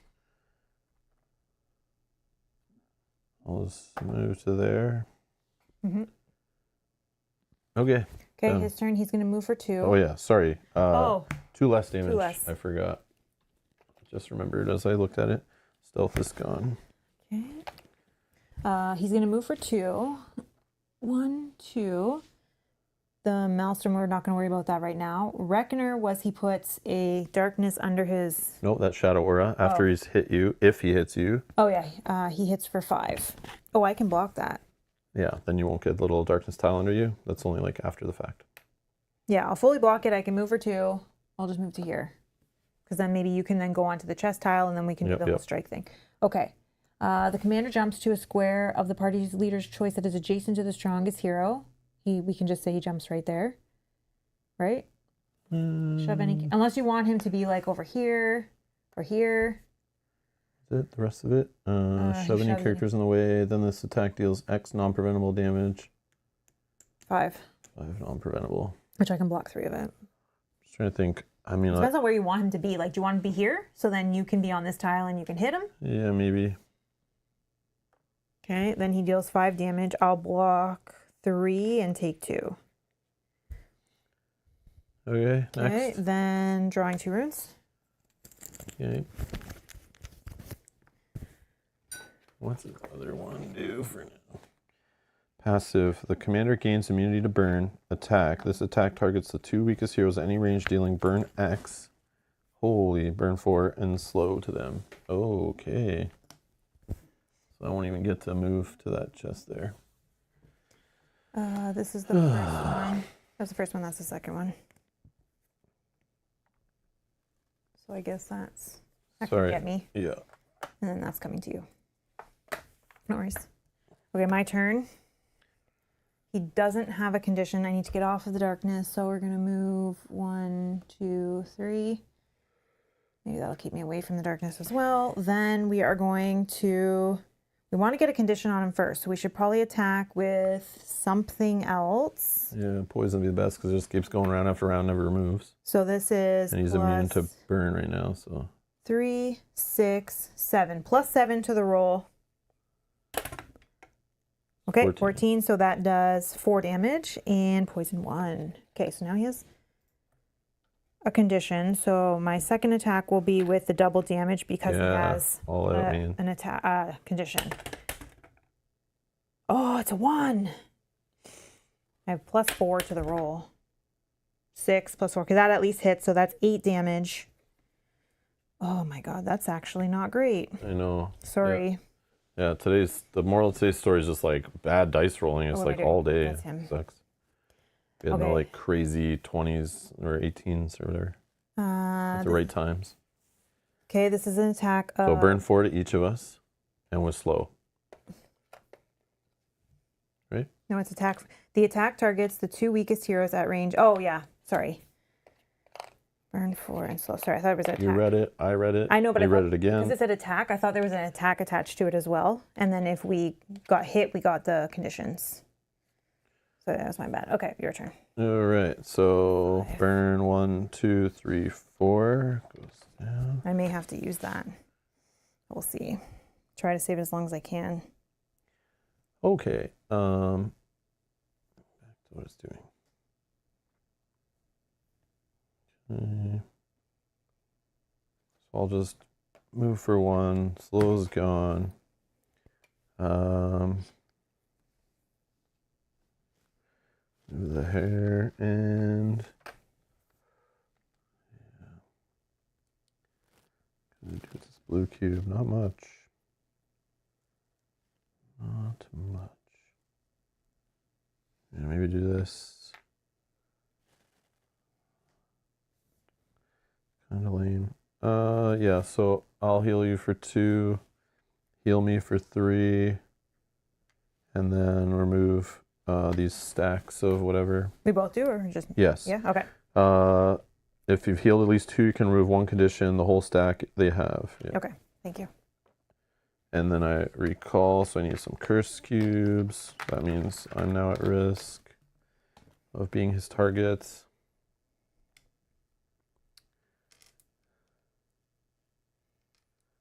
Damn, yeah, I don't know what to do. I think this trauma counts, so I have 4 technically, I think. Because I think this counts. No, it's that's a trauma cube, a TC, not a CC. Okay, but if you still only have 3 and I have 3, then technically it's still me for now. I'll just cover those. Oh yeah, because you're the fastest. Yeah. Okay. I have 1 more cube action, I think. Yep. But of course I'm not in range, so I can't do any crazy attack.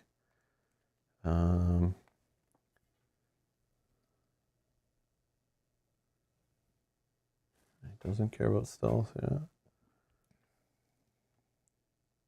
Okay, let's do this. Jump 3. Self-focus 1. And I'll open the chest. Poison 2. Draw a card.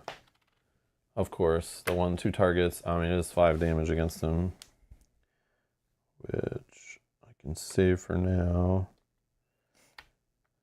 And then I'll spend this. Oh no, it's only 2. I need a 3rd. Damn. Okay. Yeah, I'm done. Okay, he's gonna take 1 poison. Okay. Okay, then he's gonna shuffle these. So I'll do that in a second. Then he is going to strike 1 The other ones might give him a passive, so Oh yeah, I guess. I don't know if it. Oh yeah, just I pink. don't know if they're all just not on his turn passives, but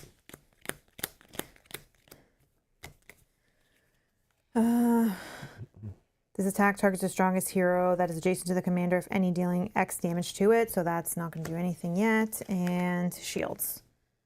Okay. So that doesn't change anything, which is good. He's going to attack for 5. He's going to attack for 5. I think we're just trying to get damage on him, right? Yep. So let's prevent 2. I take 3, and I retaliate 2, as silly as that is. And then I took some damage, so he's going to put this underneath me.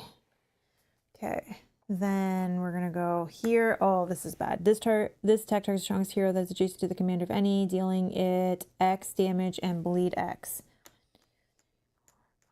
7. 7 damage and you'll get bleed 4. Yeah, so I'm just looking if I have any more prevents, and I don't think I do. 1, 2, 3, 4, 5, 6, 7. Oh, no, I'm going to be in trouble. So we'll use this. But I have to wait till my turn, and my turn I'll be dead. Oh. Why would you be dead? Oh, Because from the I'll bleed? take the bleed. Yeah, this one was a tough one. Unless I say I use that on my other turn. Because Sure, just do it. bleed What I 4. said, but you're like, I oh, know, wait, I'll I save know. this for later. It's like, I was I don't hoping I know could what save it, you're but saving it for. No, I should have. Freaking You're boss right. fight, we're struggling. We have only so many discs left. Yeah. You have to be able to be offensive. Like, we can't just be healing every round. You're right, because we only have... I know. So you have to take that trauma cube like it's a full heal kind of thing and a free recall. So this goes here. And then this one, I'm already on darkness. Yep, we so take 2. crush. Boom, boom. Okay, and then that's going there. This comes to me. On my turn, I take damage, and I'm All dead. the bleed goes away. Bleed goes away. Now I take this, recover. This will put, I don't think I need that anymore. And, okay. And this goes away too, actually. Yep. Okay, then I stand back up. Okay, we're going to get off of darkness. Go there. He has a condition, so we're going straight with a double. I guess that was helpful because it cleared my dealing double damage. I'm +4 to my roll. 6, so that's successful. So that does 8 damage. 8, that's successful again, so another 8. And we'll do 6. Okay, we'll do, he has a condition, so we're just doing +1 damage. Cocked eye. 1. Oh my God. 18. 18. Okay, That's a a crit. crit. So this does, this does 4, 5, 6. So 12 damage. Then we can put poison, we can put him up to poison 4. Because he can't take intimidates. Okay, that was my 2 attacks and my move. 14. Dang. Now he's going to get shields, though. The commander gains shield X. If hero is adjacent to the commander, this attack deals X damage to them. Oh, this goes here. Maximum 4. If a hero is adjacent to the commander, this attack deals X damage to the strongest one of them. 4, 5, 6, 7, 7. So you use like 7 shields, right? No, but he can still, it still says for maximum of 4 per stack. Oh, it can, oh, sorry. Can exceed. Sorry.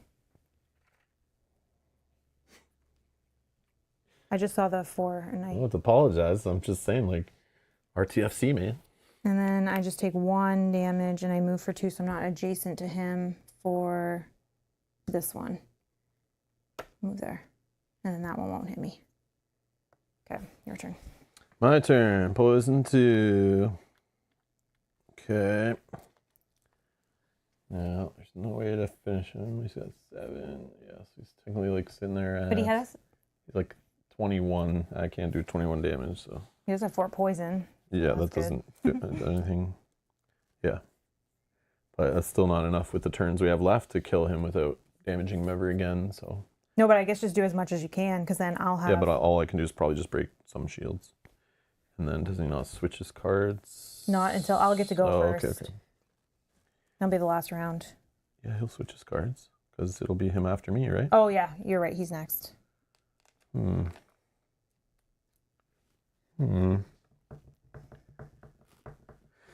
Okay, yeah, let's just, yeah, we'll move over here, I guess, I don't know. Then we'll do some range attacks on him.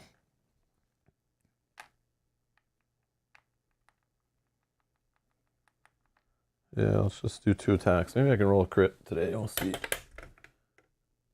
That's a 17, or no, cock die. Cock die, we'll say.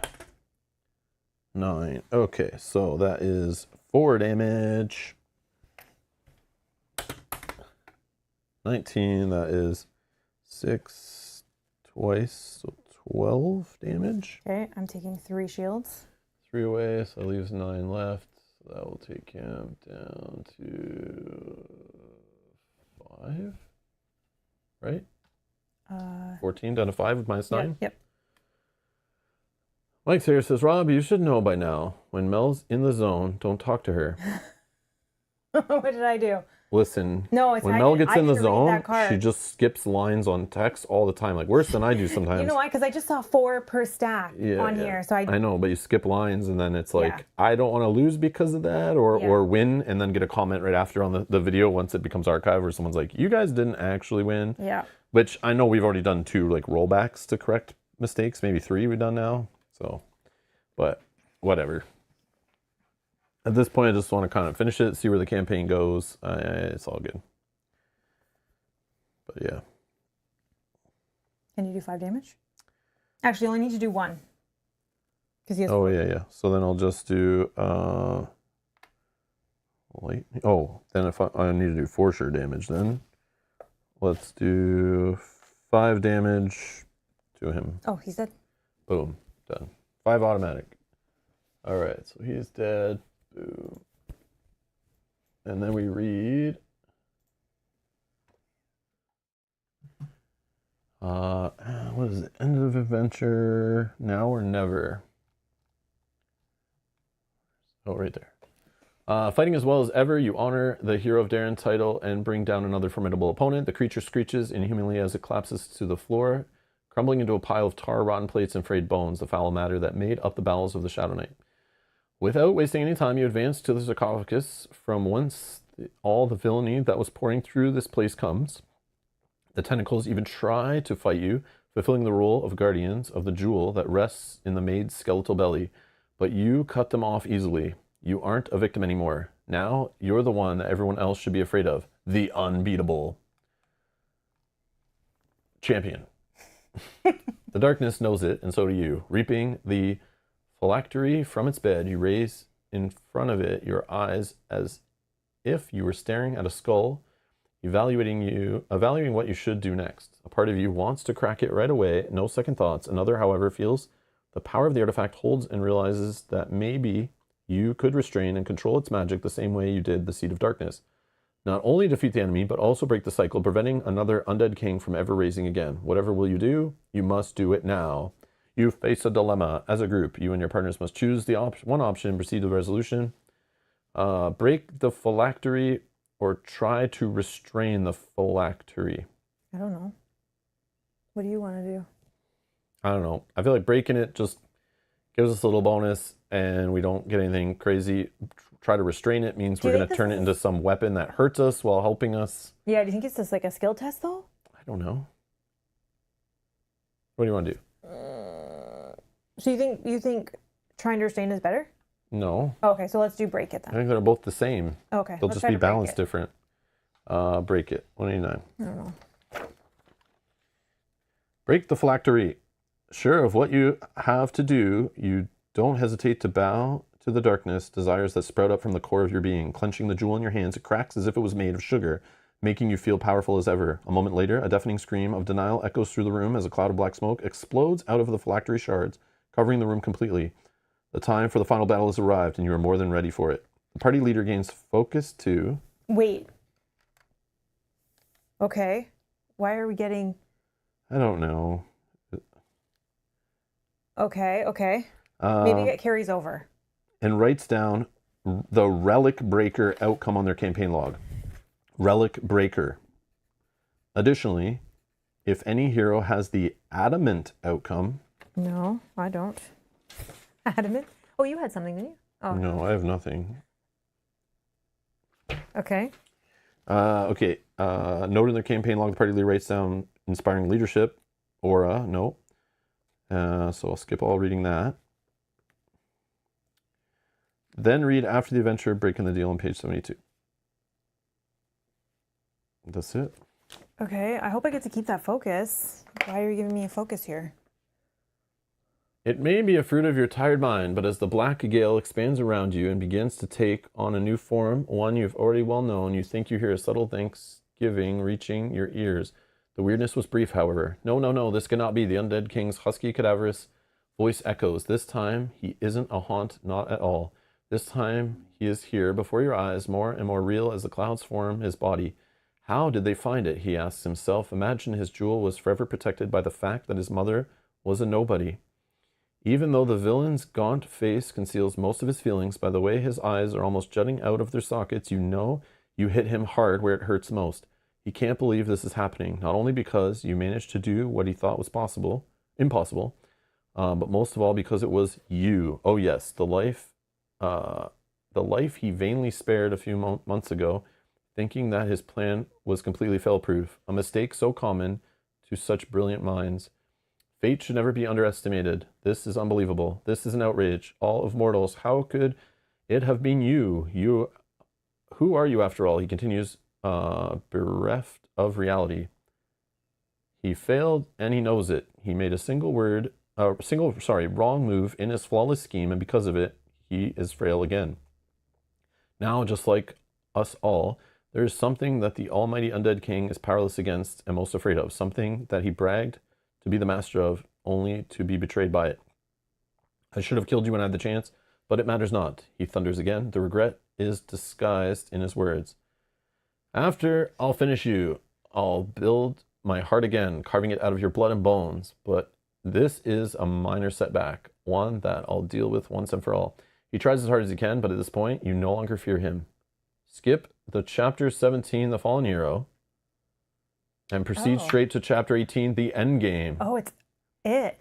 Cool. That's cool. So there's like a branching path again at the end, which I think is neat. They need to do more of that in this campaign. It was too like linear, I think. But maybe not. Maybe there was some things like this we missed. Oh, we get level 3 cards. Okay, so there's our rewards. We can choose one equipment card. Okay.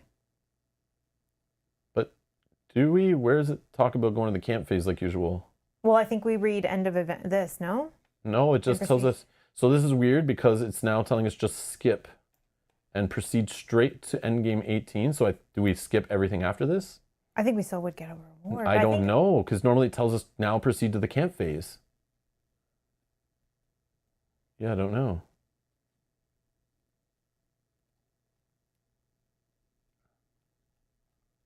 Yeah, I don't. So we don't have a camp phase before we're going into a final battle? Doesn't? I don't know. Doesn't it normally tell us to do a camp phase? Like where was it up here?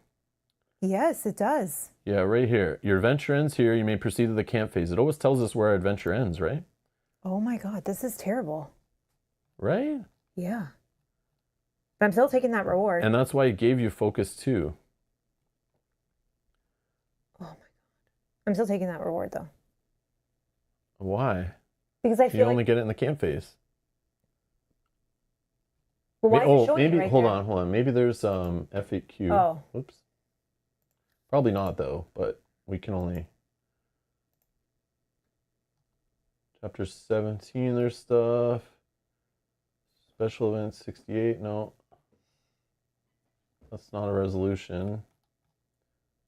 Yeah, I don't know. Maybe there's not. There's no 16? Chapter 16? No. Okay. Oh, 16. Door 4. Oh. Whatever. Oh. We figured it out. Yeah. I guess it didn't affect it that much. I think keep reading, says Beth. I wonder You if, think though? well, maybe let's look at it and see if it makes sense, but I don't think so because it talks about... It's usually pretty clear, like, next is after adventure, and it normally doesn't tell, it tells us when to read that. Like, we never just read that for fun. It always is 100% always told us when. Yeah, and you can tell right here, it talks about a defeated hero. I don't think we read that. I think we literally skip everything else, including the reward, because there's no camp phase. So who would get the reward then? And it's telling us to go right to 18. Did I skip 18 already? Yeah, I think so. Nope, that's 17. So 18. I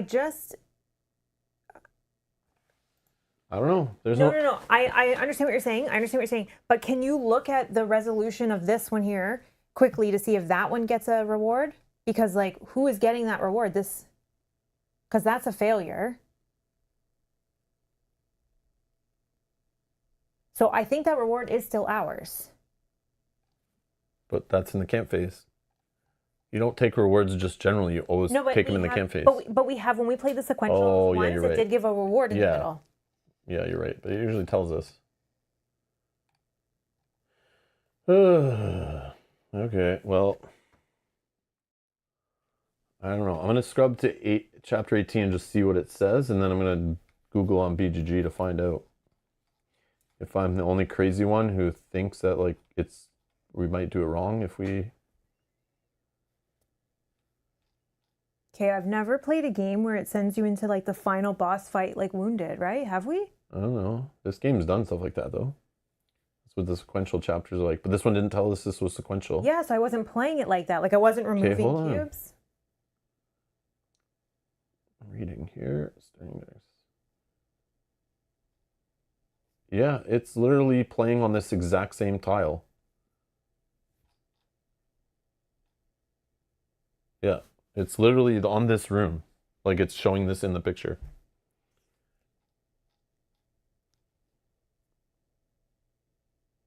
I don't know, we can look at it. So it just goes chapter 18, darkness, no darkness, there's no rune card. But it's saying it's a new adventure, like it's, I don't know. I'll look it up online. Maybe it's meant to say in there what to do. The attack cards instruct you when darkness will spawn. Standard darkness, strongest hero. Okay, penalty, double. Losing the adventure, seems like normal. Start of the adventure. Stirring darkness before you start this adventure. No, this is new. It has to be new because now it's telling us to take 30 runes out of the bag. Yeah, it is new. They just left out the text. Yeah. The only thing is there a camp phase? Yeah, I would assume so because it's not sequential. We just have to assume that they left it out in this one because they just ran out of space and they're like, well, in the rule book it tells you when it's not sequential you get a camp phase. But normally it's very strict, like proceed to camp phase, after camp phase, read after adventure this, take your reward, blah, blah, blah. It always tells you, always. Do you think I lose the focus that they gave me there? I don't know. Yeah, like why did they give you focus then? That doesn't make sense either. I feel like this is all very messy. But we'll look it up. Yeah. But look at this exact same setup. Exact same room. And we're only fighting one undead king, right? But it does say set it up in the middle of the table, which would mean we have to undo other setups. And it doesn't talk about undo your other setups. This is part of the same scenario. Yeah. So I think it's a new scenario. It's just like happening. I wonder if any of those instructions, when you scroll down on the left, are... No. Summon, they're just telling us how the undead king works. Oh, remove all trauma cubes from the heroes. Yeah. So we don't get a camp phase because that's going to be... Yeah, remove all curse cubes the heroes are holding and add 5 health to the undead king for every cube that removes. So it is sequential, but they don't want to say it's sequential. Either way, this is very like sloppy, lazy trash that we've seen many times throughout the campaign of just like poor... This is 2nd edition again. I don't want to do the rant again, but it's just like... Yeah, I have no desire to play anything this publisher makes after this. Like, I like this game, it's fun, but like, I don't want to play any expansions for this game, and I would never back anything on crowdfunding from them if this is like the lazy shit they put out. It's like, and this was delayed like so much delays. And like it finally came out and it's like worse than the original printing, full of like garbage, typos, errata, mistranslations, missing stuff. Like it's like nobody played it in between the first printing and the second printing. They just took what people complained about the game and they like quickly duct tape and bubble gum. The whole time they're probably working on their next project and not really working on this, just hoping to get another crowdfunding campaign out as fast as possible. But I can't, man. There's too many crowdfunding campaigns. All it takes is a little screw up, and I can just back any other crowdfunding campaign because there's so many. Every freaking day there's a new one. Yeah. Or I just go to my local game store and buy games there. Like I don't need to buy your garbage you're pumping out. Overpriced garbage, by the way, on crowdfunding. I think maybe they didn't want to put it as a sequential chapter based on those two outcomes, but they should have said that in the one that we played, like, do not complete a camp phase, go straight into, like, collect your rewards and go into... Yeah. I mean, we'll take the reward, I guess. Yeah, like, it's going to give us a level 3 item. I want it. Sure. But yeah, so we'll just play this in the next episode, but sure, let's do the reward then. That was like 72... But yeah, I'll still look it up. Like, I want to know. Mm-hmm. Yeah, let's see.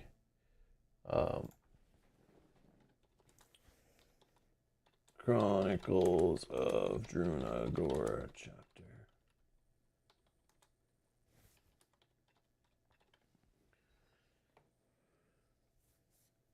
Yeah, about the rules after chapter 16, including spoilers. Yeah.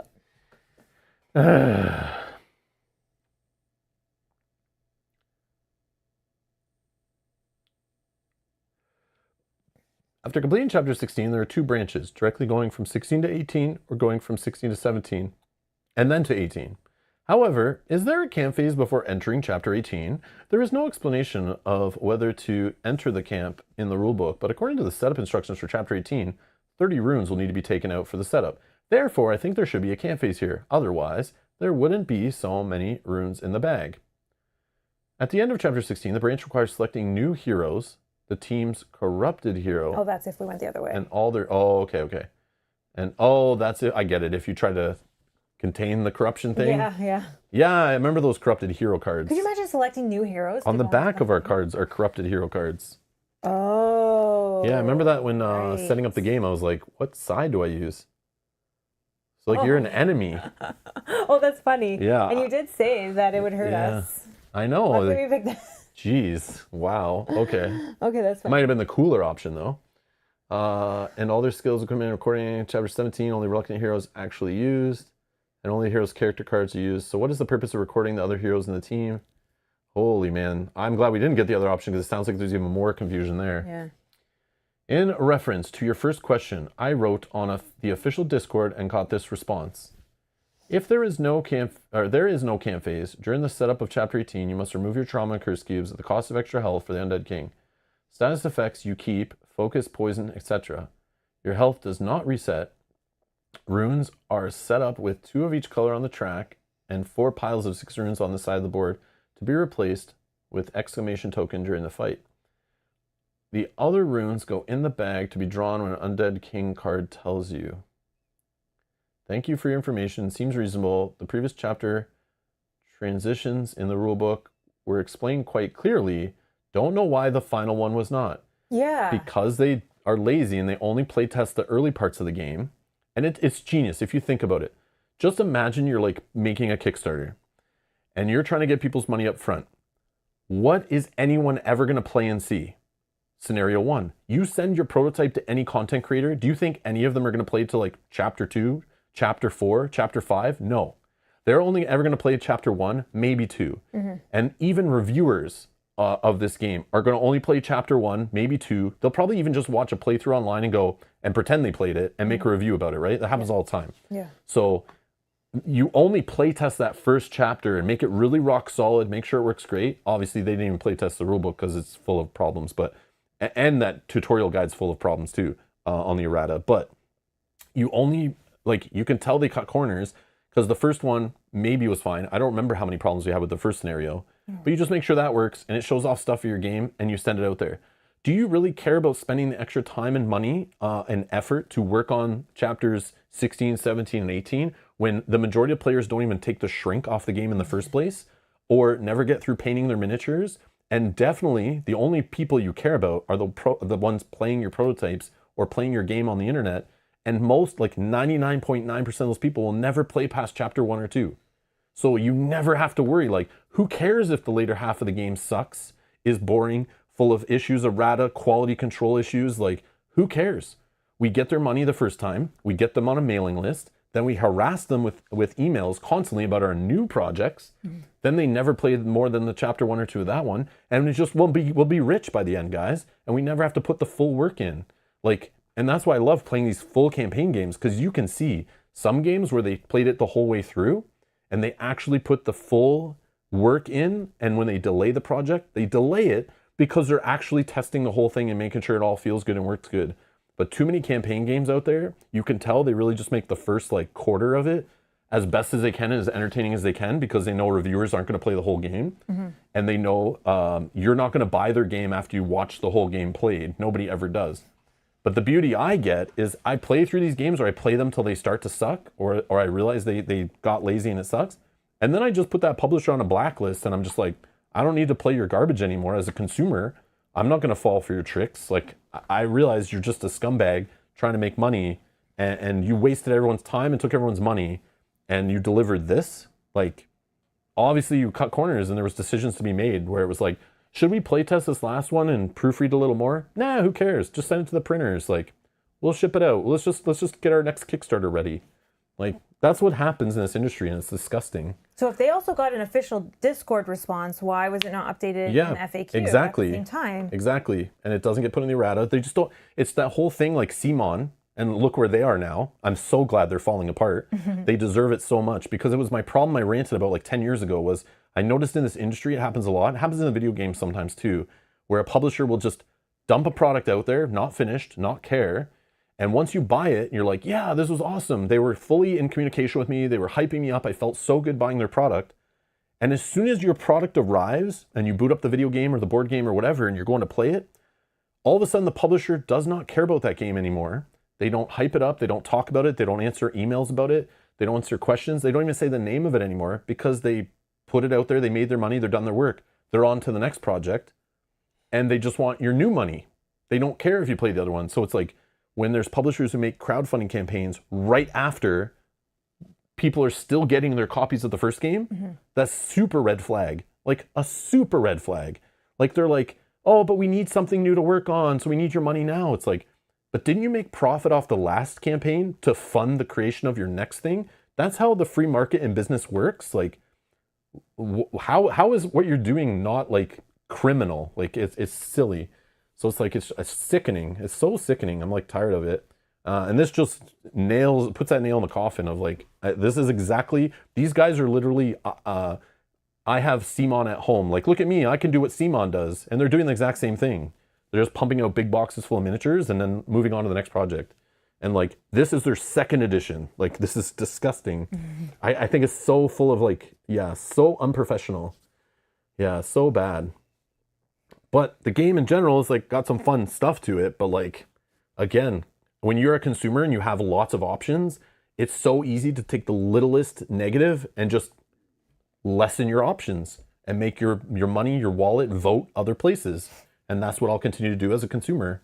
And yeah, I'll continue to rant about it. It's disgusting. So many companies just like, yeah, I have my mom can draw art and my brother can make sculpts on the computer. So I'm going to make a board game and I'm going to expect millions of dollars, and I don't have to worry about proofing and making sure I deliver a polished product and play testing and all that. Who cares?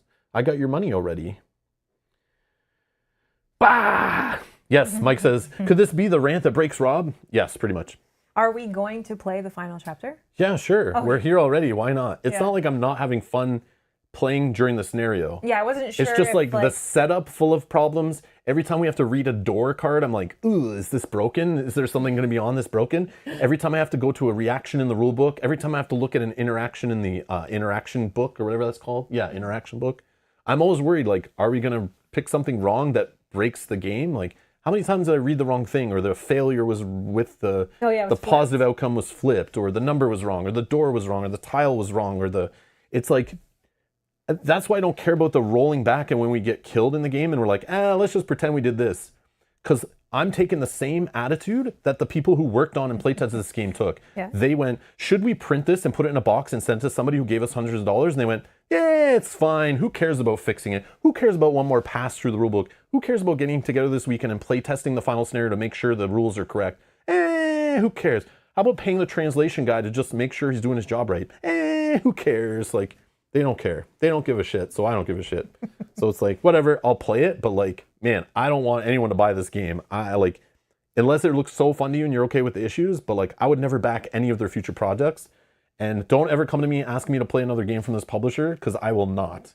Like, 100% will not. They will be right on the list with like, they're on the list with, which I have played other games from, but Steamforge games. They're on my list of like, don't know how to make a fun game, but know how to make a box full of miniatures. Yeah, mediocre game after mediocre game. And again, like, thank you guys for supporting the channel. Thanks for clicking the like button. Thanks for being members. Thanks for being patrons. Thanks for the super chats, so that I don't have to play prototypes from publishers like this who are just trying to trick people into giving them money for boxes full of paper and plastic and shoddy mechanics and shoddy rules and shoddy quality. Like, yeah, thank you letting me play whatever the hell I want and not have to worry. I appreciate it. Thank you guys. But yeah, so there you go. Yeah, I appreciate you guys. Yeah, I do. So there's Chronicles of Drunagor. So yeah, 1,617. I don't know how it's that high, but it's there. All right. But we get a reward still, which was a level 3 item. Oh yeah, I forgot we have more to do. That's okay. I just want to see what the items are. Okay, what was it? It was just a level 72 3. or something. Yeah, do you know what it was? Yeah, it was a level 3 camp item. Oh, that's all it was? Yeah. Oh, okay. So it wouldn't have changed much. Or a level, is that what they're called? Camp items? The level 3 ones? So we can like upgrade like our weapon or our armor. Yeah, or the level 3 equipment deck. Oh, equipment. Each player chooses one equipment card. Yeah. Sure, we can do that. I just might want a better sword. Yeah, did we ever go in the 3 deck yet? No. Oh, so they left it to the last That's thing? what I'm saying. Like, we'd have to get that reward because it only makes sense before the final boss. So what type of armor are you? Armor, I am... Where am I? Leather. Okay, here's your leather armor options. Prevent 8 and... Okay, maybe the prevent 8. Not the other one, for sure. But I want to look at the weapon. The knife that I have the option, which is a light weapon. Because I just want to see if it's better than the corrupted. If not, I'll take this armor. Sorry, what? I'd like to look at the knife, the light weapon. Oh, light weapons? Yeah, I just want to no see problem. if the weapon is better than what I have. Is it on an offhand weapon, maybe it's called? Light. It says light. Oh, offhand. Oh. I don't have a light weapon. Oh, yeah, I do have light Okay, I weapons. was going to say maybe I don't. It's the corrupted knife is what I have. Oh, light, you want your main weapons, I see. Yeah. No. This one. The blade, I think. So I'd have to roll 9+. Whenever you roll 16+, choose the attacking to intimidate. Okay, that's the same. I just have to... It gives me... It does one more damage, and you have to roll 9+. It's literally the same item. Again, this is... Yeah, it's Madara. Yeah, they just went with Madara. Let's just print the same picture, same item, and just change 2 numbers and not be interesting. I think I'll still take that because I have the +4 hit to my roll. I'm going to take that. I'm going to take that. We're going to just be easy. Really? Without looking at... what else? Well, I don't... What's your offhand weapon is the other slot? Maybe that would be better because I just have... Okay, let's look at those. Retaliate 6. Not bad. The spell gains... No, that doesn't give me... your spells gain +2 bonus to your... You don't do spells really, right? No. I mean, that retaliate's not the worst, but if we're having like one final boss fight, I don't know if I would use that over potentially getting 1 more damage each hit if I'm successful. No offhand. Okay, what else you got? Trinkets? Yeah. Oh, +4. I could upgrade my ring to +4 instead of +3. So exciting, right? Changing one ring to +4 instead of +3. So cool to level up to an item with 1 stat change. I'm going to take the... At least the picture's blue instead of green. Yeah, I'm going to take the blade. I'm going to go for the +1 damage. Consistent. Hopefully. The main blade? Weapon, yeah. There you go. Thank you. And that goes in the other deck. Yeah, thank you so much. Yeah. I mean, this blade does look cooler. So So where's my... So now this is the spell attacks gain 2 bonus, and my prevents gain +1. Again, probably just take that because it's like a +1 on everything, not just my weapon. Because right now your spells are only +1, right? You're just getting... They're actually +2 because of an arcane ability I have. Oh, so you take this to be +3? Yeah. But the prevents just helps my armor be better. Yeah. And then they have an upgrade to the healing thing, 7 heal. Oh, you can remove a curse cube and or a condition. If you receive at least 3 heal, that's neat. They also have some movement boots. You're immune to knockdown and slow, and all of your movements are now jump. It'd be good for you. What else? I use ranged weapons or implement weapons? No, I use implement weapons. So implement weapon. Oh, that's cool. Whenever you roll 16 plus, choose a target within range 1, cleanse 1, or the attack gains burn 2. Yeah, I'll just use my other one. Yeah, your weapon is still really good, right? It's okay. But I think I just do spell attacks a lot, so like getting better spell attacks.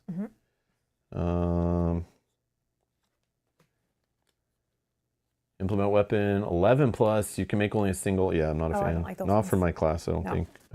Cloth armor. Displace. So only 1 reaction though. Self curse 1. No, I don't use that. This is what I would use. Literally the 0.1 version. Self prevent 5 instead of self twice prevent 4. And then the other relics are here. Your heals gain +2 bonus. Your prevents gain +1 bonus. No, that's not for my class. And that's all. Then the other trinkets we already saw. So I think I'm just going to go with the better mystical symbol thingy,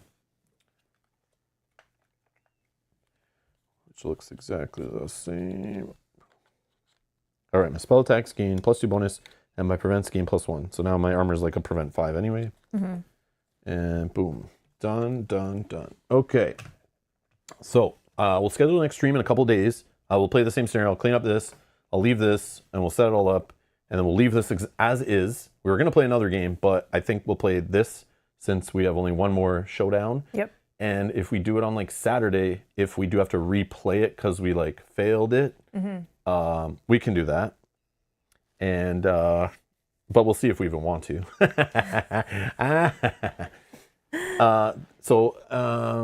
Yeah. So we'll just do that. So stay tuned. I'll put it in the playlist down below. I'll schedule it, whatever. You know the deal. You know the deal. Okay, let's see what the chat's saying during my rant there. I couldn't see through all the blood vessels in my eyes, like just making the room completely red as I was raging. But yeah. So our history with crowdfunding. So and again, remember, I'm just like you guys, except for like I stream on the internet. So like, I mean, we're pretty much the same. We buy lots of board games, and I've been playing in this hobby since like 2012 or something was the first time we bought like a modern board game.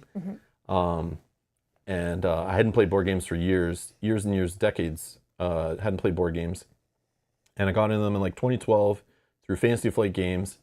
So again, Fantasy Flight Games now or previous Fantasy Flight Games, in their rule books generally, and their FAQs and their online support of games, and they're constantly updating stuff. And I don't know, I felt like that was like a cool quality standard of medium to heavyweight games, especially IP themed, kind of themed games, you know? This is what I expected. Beautiful graphic design, nice templating in the card text, great artwork, felt play tested generally, even though it was free play testing at the time. Now they pay play testers, which is even better. They actually pay lawyers to go through the rule books and make sure they're written correctly. I've met a few of them.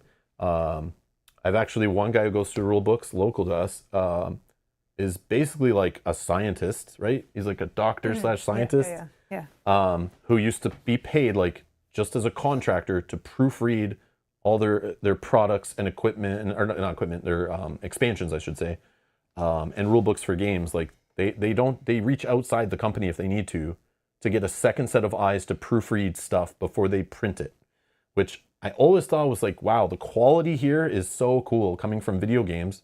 As a heavy video gamer, seeing like all this crap pushed out there full of bugs. I was kind of neat to see how FFG did it. And then crowdfunding I jumped on. So to wrap around, Malgamus is asking, what game did Steamforged Games make that burnt you?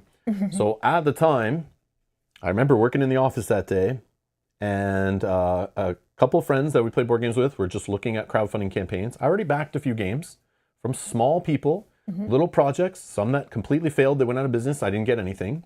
Some games that came and were really shoddy.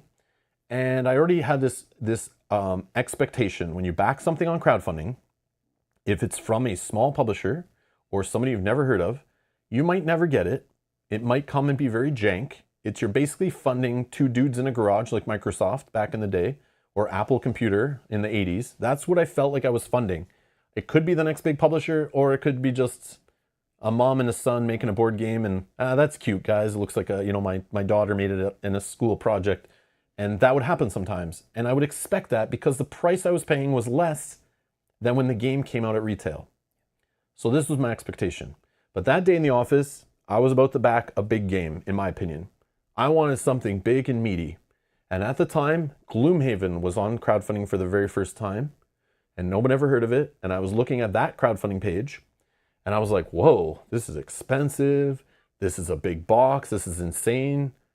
And then on the other hand, I had Steamforged Games had Dark Souls around the same time. Maybe it was the exact same time they were up, or one was in late pledging. I don't remember, but I could have backed one or the other.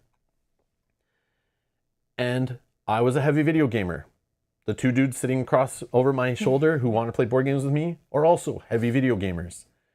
And we were looking at Dark Souls, and we've never heard of Steamforged Games. All I knew was they made a game that I saw played in my local game store. Every week they had leagues.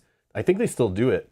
They have they post videos of they do a sports recap show recapping the week's league for Blood Bowl, I think it's called. Or not Blood Bowl. Maybe they do Blood Bowl now, but what's the game? There was a game Steamforged made that was a clone of Blood Bowl maybe. I forget what it was. But there was two stores I played card games at that they also were playing this sports game that they made. I can't remember what the heck the game was.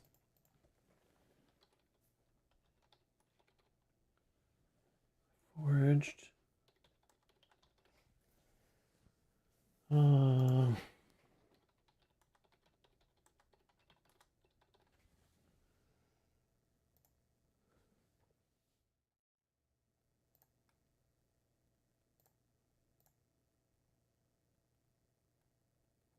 Oh yeah, that's a whole other rant. Let's not go there. God tier? Guild Ball. Oh.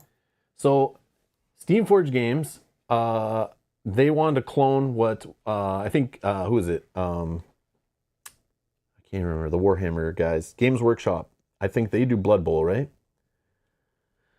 Anyways, Blood Bowl is pretty popular. People I think still play it to this day. It's basically football, but for fantasy miniature tabletop wargaming nerds. And it looks so cool.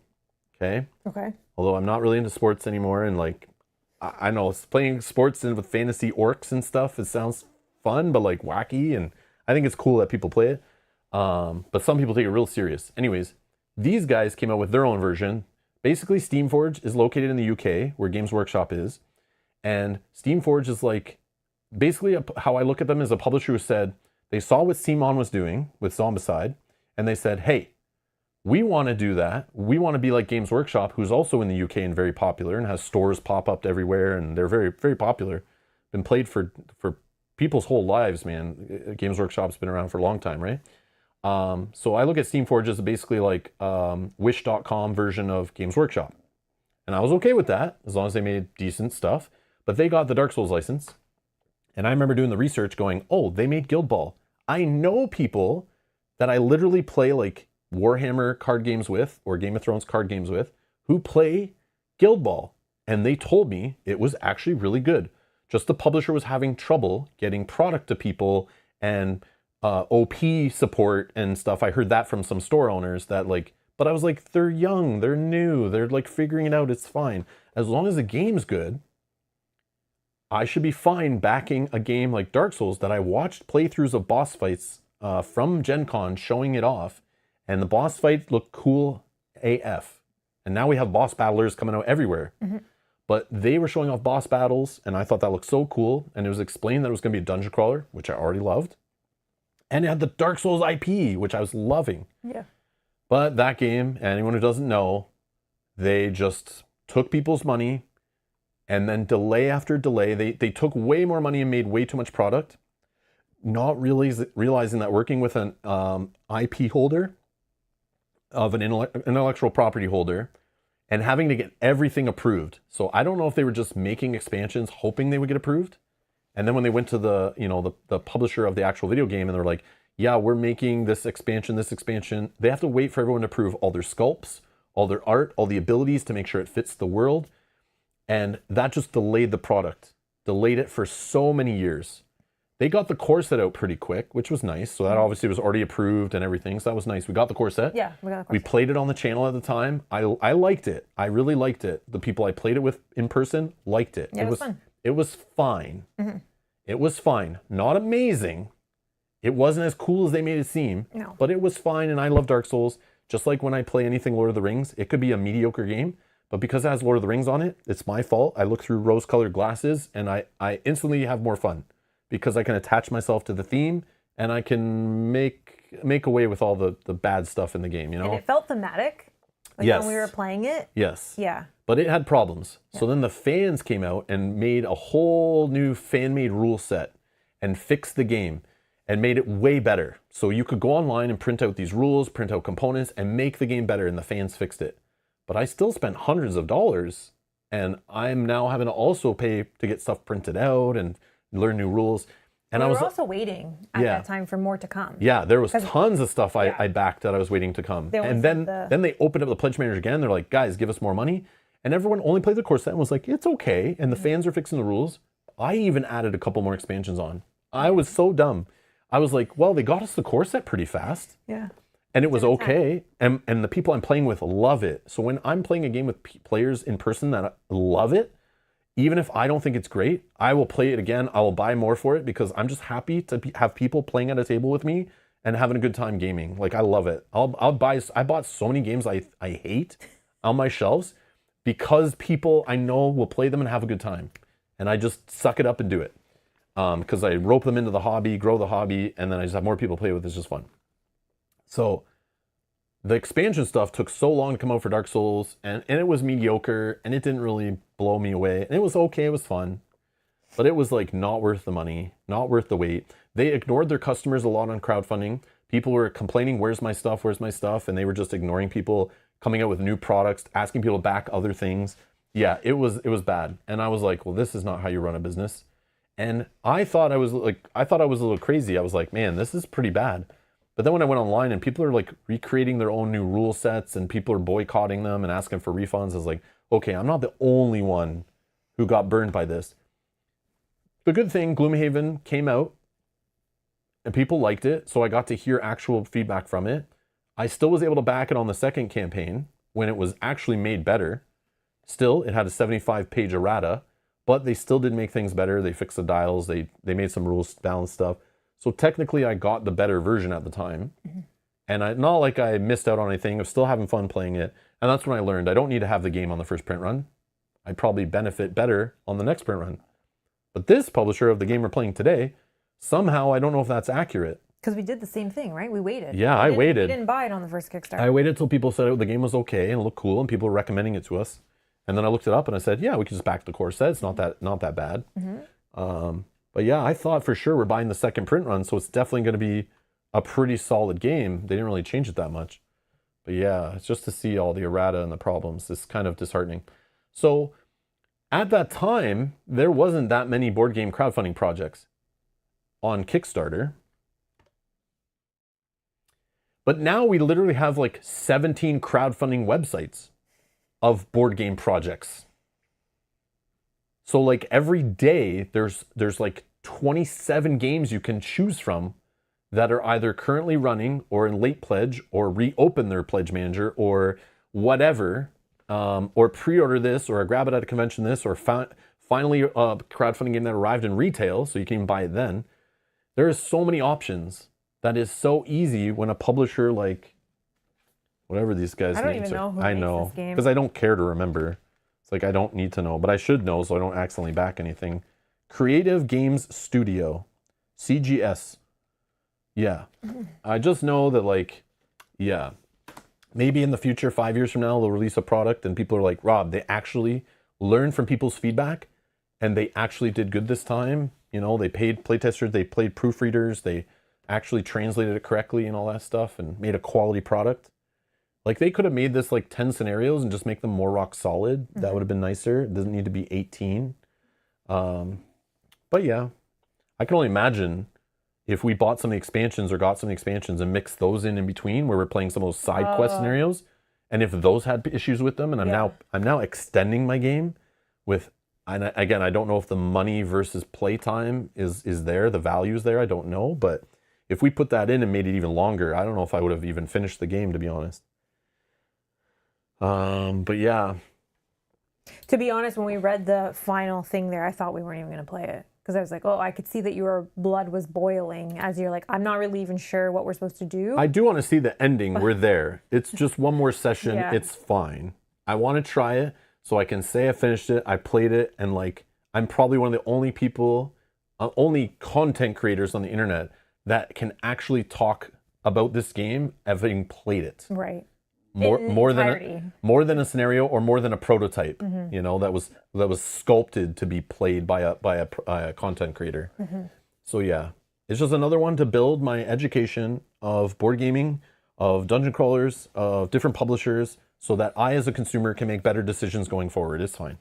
You can't win them all, and I had an okay time. I'm not saying it's like, was a bad game. I would have stopped it mid-campaign if it was bad. Yeah. It's just embarrassing. It's just messy. Yeah, messy and embarrassing. But again, like in a very competitive space of fantasy, big box games full of miniatures, or large crowdfunding campaigns, yeah, there's just so many. You can't just be shoddy playtesting, shoddy proofreading, shoddy rulebooks, shoddy errata, shoddy, mid-game stoppages because the game's broken. Like, fans shouldn't be fixing it on BGG for you like that, but a lot of publishers rely on, go to BGG and you'll find your answers there. It's like, that's not a great experience. No. Hi, Chris. Lindsay dropping the bomb says, Amazing. Publisher Creative Game Studio equals you need to be creative to figure out how to play the game. Yeah. Oh, that's funny. And again, like, I feel bad when we are supposed to fail as designed and we just like say, pretend we lived. It's like, again, I'm just like, how do I know the difficulty of the scenario is correct and we're playing it correctly when I'm not even sure that the scenario is set up correctly or proper? Like, I don't even know if I'm doing the rules right. Like, we should have been spawning random monsters all the time so the monsters were more varied. Maybe that would have made the game feel different. I don't know. Like, who knows? But anyways. I don't know. But in cases like that, like, I don't want to fail a scenario because you threw something at me that was so stupid. I want to fail a scenario because I made incorrect decisions in my play. I can't be mad at this one. I am not mad at the one today where we opened the door and the guy was going to kill the NPC and we failed. Because this game, like I said, it showed us that same mechanic many times. Yeah, fair. And it's trying to teach you throughout. We literally saw like 16 sessions, and during those sessions, maybe 4 of them or something, were like, maybe more than that, we're teaching us, don't open a door unless you're ready. Don't open a door as the last action on your turn. How many times did we like almost lose a scenario because we did that? Sure. How many games in the past of Fantasy Dungeon Crawlers teach you not to do that? Yeah. And we did it. We kept doing it because the game has a timer of the darkness and the tiles out of the bag. Yeah. So you always feel like, if I don't open the door now, I'm going to lose one less round. But maybe you wouldn't. Like, maybe it'd still be the same. I think we would have, because that was our last round. So I don't know. But still. But then you give us a monster that attacks twice? Like, that's silly. That's just like, So, yeah. In this situation, if I wasn't playing controller, you're not going to do 12 damage if you have to move twice by exhausting cubes or something to get to him. I don't know how. He was far enough away that even if you open the door. He's 5 moves away. No, where was 1, 2, 3? Yeah, oh yeah. He was 5 moves away from where, if you were to open the door, he's roughly 5 points of movement away. So you would have to do your regular move, assuming you don't have a relic or something giving you more movement points, you'd have to burn a cube or a cube on an ability that lets you move again, which you have. Mm-hmm. You could have done your move 3 poison. and then move 2 and done a hit on him, Yeah. and then one more cube to hit him. But if somewhere in there you didn't do 12 points of damage, we lose. Yeah. So just think about like how many classes are in the game, how many of the 5 different dungeon rolls, I don't know if there's even more in expansions. Can every class handle that situation? I would assume so. But what if you're not the class at the door opening the door? That's what I mean. Like, So, even like, if we had, yeah. even if you had 5 done players it at the beginning and you didn't have the correct classes to be able to knock down, stun, whatever the Yeah. case, and you couldn't get to him, maybe you were slowed from a previous action or whatever. Yeah. I mean, it's still silly. And then to give a monster that attacks twice. So even if, in my case, where I can prevent one of them, Yeah. then I'm like, oh, we don't even realize till it's his turn that he can attack twice. Yeah, like I don't know, like what if your party doesn't have prevent, doesn't have the color cubes to use those abilities? That's what I mean. Like, You're even just if you open you're the just door, screwed sometimes maybe from RNG. and I don't want to lose because of that. It feels so But bad. I think it was okay to lose in this one because they have the other option that happens. Yeah, but I think. yeah, true. Oh, maybe not. Maybe you fail and have to replay it anyway. I don't know. 'Cause it How would didn't- that? Oh, that fallen hero was only if you chose. It's if you chose the other option. Yeah, never mind. Yeah, I thought there was a fail forward here, so maybe it's like okay to die. I don't know. No, I think you would just Yeah. have to play it again with the knowledge that you'll have that NPC. Yeah, I don't know. So Malgmus says, I got Resident Evil 2 and wasn't a fan. Then I got Monster Hunter World after getting Primal because I wanted to see how it compared. That was also a miss. Bard Song I got cheap for Black Friday last year. I'm getting the new book from the new campaign to make it less grindy, but it's not bad for $35. Some people paid like $200 for it originally. Whoa. Wow. Look for Dante's Inferno. That was their next game and delivering soon, I think. Yeah, we'll see what happens. If they deliver that game and people are like, this game is amazing, they learn from their mistakes, it's really polished, feels smooth, polished, quality. Yeah, I might look at it, but again, if there's other games I can play, I'm just going to choose those other games and not have any FOMO. I'm going to sleep easy at night, no problem. No problem, there's so many options. You should never feel like you have to like buy something from every publisher that you love. Like, not everything's going to be a hit. No. And you never should feel like you have to reward publishers who cut corners. There is too many out there that are doing good jobs that you could buy their games. And don't forget about your local game store. There's a lot of publishers who take risks of actually putting their money up front to put stuff through retail where other people are making profit, and you support your local game store, which helps grow your hobby more than a crowdfunding campaign ever will.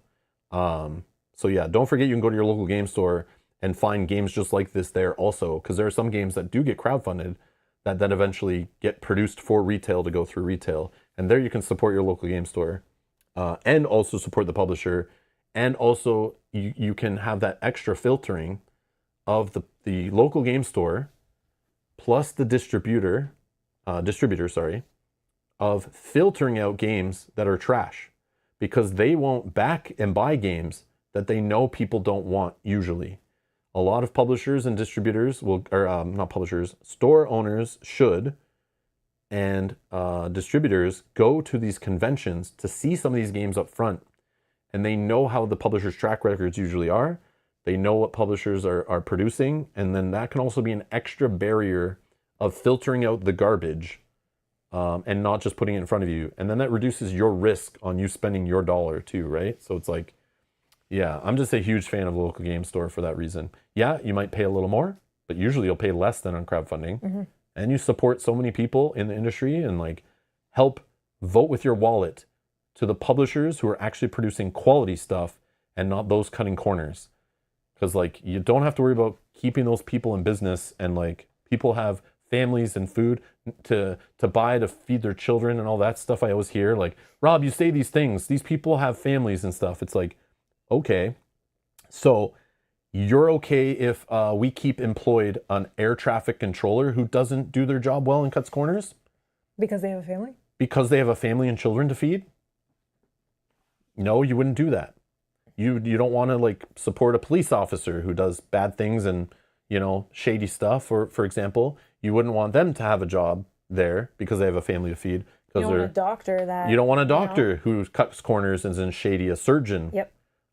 You wouldn't want to keep going to get surgeries from that surgeon because you feel bad because they have families to feed. No. I know those are extremes and not the same thing, but you vote with your wallet. Those people can find something else to do that they're good at or they care more about, because obviously they're not as passionate enough and care enough about their consumer or their current trade to do it properly. So there are people that will, right? So it's like, yeah, just vote with your wallet. They can find something else to do, some other way to make money, some other way to feed their children. And yeah, let's stop these crappy games from being published and all these corners being cut so that we're not as embarrassed when people find out we're board gamers and we show them the hobby. Like, yeah, let's show them the good stuff and then lock them in as players and keep them in the hobby. So yeah, there you go. Malcolm says, I'm going to watch it to see if it has the same issues, not buying it, just going to watch it to see if what they've learned. And yeah, I'll probably look into it too, see what the people are saying online and stuff, and, you know, but yeah, we'll see. The problem is with a lot of these games is when they actually come out at retail or when they get delivered to people, reviewers, it's hard to trust because they don't play the whole thing. So it's like, I can't trust a review video because they're only going to play like one scenario. Yeah, like like Dice Tower, for example, they'll get a game like this. They'll sit around, they'll learn it that morning, play it that afternoon, and then record a live review late afternoon right after playing it. And they'll say that's the review, you know? Like I've seen them do that a few times. And I understand they have lots of games to review. They're just about pumping through the games, right? But like, I can't trust that if they think the game's great and had fun with it, because they're reviewing a game that's meant to be played. Like the money you spend on it is not just for that one scenario. So they're telling you this game is great, but they've only played 3% of the game out of the game you've paid for the others 97%. Like, so it's they're looking at it in a different way than you are. There's also financial incentive for reviewers and people to talk good about games. But what I like to look for is what people are actually saying in Reddits and in BGG forums who don't seem to be friends of the publisher or reviewers or content creators or bloggers or whatever, just to see what people are saying who actually play the game. People who come in my chat are literally the better thing. Unless I find out they're a content creator later, then it's like, oh, I can't trust what they say either. But yeah, there's some I trust and some I don't know. But yeah, I do appreciate it because I'm just a gamer. Like, I don't want to be like in that content creator kind of thing. Even though I'm a content creator, it's like I don't want to be like. But we're not reviewing. I don't want to be the usual board game reviewer type, like, or just playing prototypes of crowdfunding games and calling those previews and trying to sell people on them. Yeah, you guys get like real feedback. Yeah, real in-game feedback as it's happening. Yeah, because most of the time we spend our money on it, right? Yeah. And even if I get it free from the publisher, it's like I still do the same thing. Like my integrity is like my integrity. I'm not. Yeah, I don't care. Some people don't like that. And the beauty is, again, it's like if I get a game from a publisher and I say it's whatever, and they don't want to send me any more games. Oh, well, it's not like there aren't 1,000 other games to play from 1,000 other publishers. Oh, well. But that's like you said earlier, is like, thank you to these people that support the channel and the likes and the comments and the shares and all of that, because then we don't need to rely on getting games from publishers. We will purchase the games that we want to play or you guys recommend to us after we've looked into them. Yeah. So thank you to you guys. Yeah, thank you. Okay. Are you okay? Yeah, that got me going. Holy. I feel like but again, that's been bottling up since like back in those days, like when the Dark Souls stuff started. Yeah. Like that's when I first felt burned. Even though we got games before that weren't great, but again, we didn't spend a lot of money on them. Yeah, I think that depends. I think once the big games started hitting crowdfunding, where you're like, whoa, this is hundreds of dollars. And it's like, and then it comes out at retail even cheaper. So like, I'm not even getting a discount anymore. So right then I was instantly, my guard went up. And ever since then, I've been like, I don't trust crowdfunding publishers at all. So it's just like been building up since then. And it's like, I've let it out a few times, but it keeps getting reinforced. And like, yeah. Well, over the years, we have not backed very many games. Not at all. And again, like, I was one ranting about Simon for now, like 8 years or something. Yeah. And I keep getting people leaving comments thinking it's funny or telling me I'm stupid and like this guy's an idiot. And You were like, right. I know I was right. Like, you can only screw people over so much and not support your existing products and sell the exact same thing in a new coat of paint. Like, yeah, you gotta put the work in. You can't just keep printing the same thing and expecting people to buy it over and over again. Like, get out of here. And now they're selling off IPs. They're in trouble. They're in money trouble. Like, I've been saying it forever. And I was like, I keep showing Mel, I'm like, look at this news article about Simon. Told you so. Yeah. Told you so. Like, yeah. It's like, geez. Like, all they had to do was like support their existing products. Like, the best way Simon could have done it was just like release a Zombicide, just the core box, on crowdfunding. It set crowdfunding records. We all know this. Zombicide was the first big crowdfunding game, board game. They take that profit, they send it to retail where they make more profit. Then they come back to crowdfunding maybe with an expansion for Zombicide or a couple expansions. Which would have done amazing. Instead of being the McDonald's of freaking crowdfunding where it's like, would you like to large size that? Would you like to large size that? Would you like to add on a dessert? Would you like a pie? Would you like to drink large size? Would you like to try our new little side cheeseburger? Did you see the value menu today? Like, how about you add this on your order? Like, the upsell is all Simon does. Or the freaking McDonald's 101 is like, you got the customer in, upsell, upsell, upsell. Get as much money squeezed out of them as possible, and then give them garbage on a tray. And that's what they did. And like, yeah, maybe the burger tastes good and it feels like it's worth your money, but maybe the fries not so much. The cup is just full of ice. The apple pie, just your stomach grumbles weird after you eat it. Like, is it even apples in there? Like, you don't even know. And after you have that regret, like you didn't get your money's worth. That's what a Simon project is. It's like the core set is like fun. It's a cool burger. You ate it. It's like, that was neat. I like it. It tasted cool. I see why people recommend this place. But all the extra stretch goal boxes and expansions were all just half-assed, unbalanced garbage that you didn't even need to buy. It was such a waste, and you just regret it later.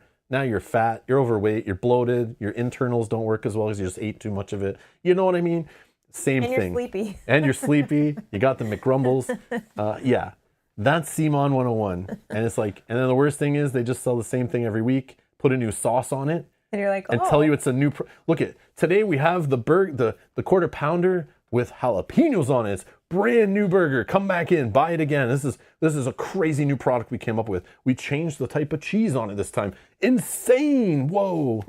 Insane. Was Simon the first one to do the back in the first 48 hours to get this extra thing? Probably. Yeah, I don't know. that was also annoying. Super scummy, yeah.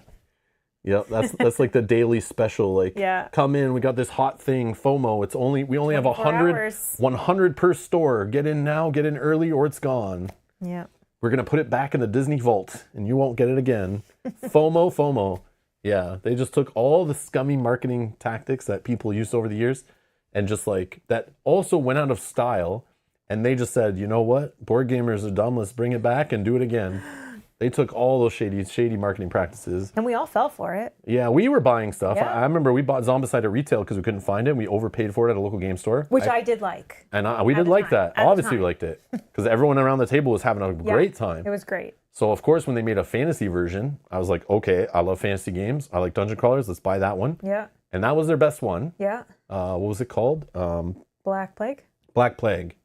Yeah. And then when I backed the next one, Which was it? What? I think it was called Green Trash. That's the one with the bushes. And Yeah, things. that one was like, that's I when didn't I like knew. that one as much. That's when I knew, wait a second, I'm buying the same box of garbage over and over again. I didn't even need to buy it after the first one. But this one had bushes. And then I still bought the space one. Well, because we thought that it was different. Yeah. They tricked us and made us think it was different. And again, I was always buying them based on all the people like Kyle and stuff and Justin at the table who all loved playing it. All of them. Oh yeah, Amalgamous says it was called Green Pile of Garbage. Oh, I mean, Green Horde. Sorry, Green Horde. I read that wrong. Yeah, and that's when I realized. And then, they just kept coming out with like, oh, here's Zombicide in space. Here's Zombicide the Living Dead. Here's Zombicide version 2. Here's the campaign. Here's Zombicide with a campaign. And all of this was happening while people from 6 Zombicides ago still haven't got their game yet. That's when I knew we were in trouble. Yeah. When they had like 7 crowdfunding campaigns all in the queue and no one has seen anything, that's when I was like, whoa, this company is in trouble. They're trying to definitely fund.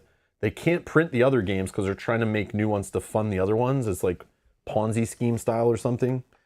That's when I knew, okay, I'm not backing another thing from these guys. Of course, we bought, what did we get? I bought it at retail though, was like Blood Rage. Oh, but I think I backed Rising Sun, but again, those were by Eric Lang. Yeah, it was different. And Eric Lang, I knew from working on FFG, making one of my favorite games of all time. Eric Lang was the brain behind Game of Thrones, the card game.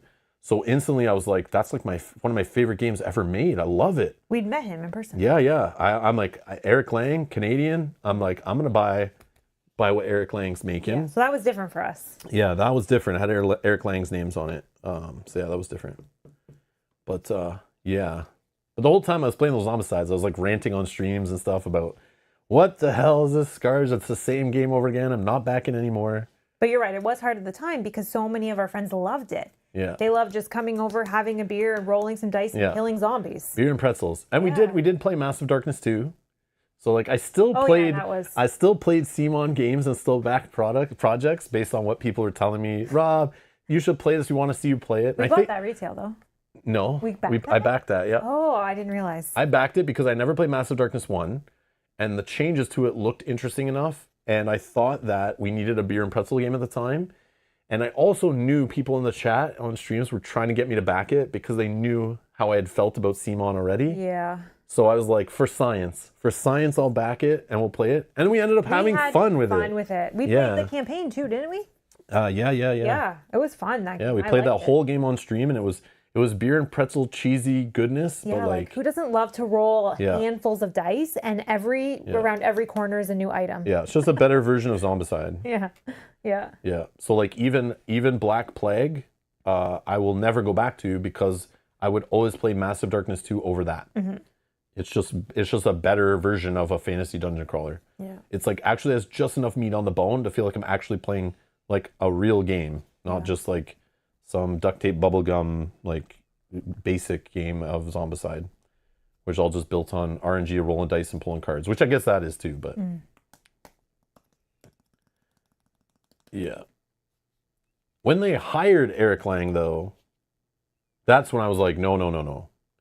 Because once they get him on staff and then he sees behind the scenes of how their money comes in, they're going to squeeze him to be putting his name on every single game, which they did.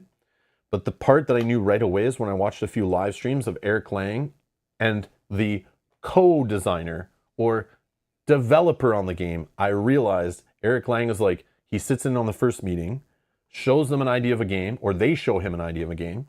He goes, cool. And he gives 2 sentences of feedback. Boom, name on the front of the box. And then he moves on to something else. And then another guy within the company actually works on and finishes the game and makes the full game. That's when I knew they were doing that. And you could just see it in the credits of the games. I forget which game that was. The first one they did that. But once they would say like, this is Eric Lang on the game, but it's like he never had like the full designer credit. But they just started using his name all over everything because they were like, just like they use Adrian Smith all the time as the artist. Whenever you say those 2 names, it's like people will like back it even more and they'll make millions of dollars extra made just by putting those names on the game. He didn't stay with them long though, did he? I don't know. But yeah, eventually he left, which is like, well, why would he leave if they're so successful and it's so great? Like, because they were probably just telling him the same thing. Like, nope, it just has to be a game, big box game full of miniatures, has to be this exact same size, and make another one, and another one, and another one. Like, and he's probably like, I'm tired of working on the same type of game over and over again. But yeah, that's funny. Funny stuff. Anyways. I'm gonna go enjoy the rest of my day. I need to like unplug from this and like just try to forget this. I'm gonna go play some Star Wars Unlimited locally tonight. Looking forward to that. But yeah, we'll be back in a couple days with more of this for sure. Anyways, thank you all for watching. Thanks for your putting up with me, and thanks for putting up with whatever we play and supporting us. We appreciate it. Malgamus, that came up before. Says anyone else just want streams of Rob rants? Yes. It was talked about before. I did do streams that were just basically me looking at crowdfunding projects, talking about news, and just general discussion. And those are like my coffee and crowdfunding or whatever they're called. Coffee, whatever the name I came up with. I don't remember what you called them. But yeah, then I just stopped doing those because it just stressed the hell out of me and it was like not fun. I just wanted to play games, not look at pictures of games that may never come out or I may never own or may never be great. I just rather play games because that's why I got into the hobby. That's why I started my channel, was to play games and show off cool games and connect with other gamers. So it's like, yeah, I don't need to like scroll a crowdfunding website to get that. I get that by playing.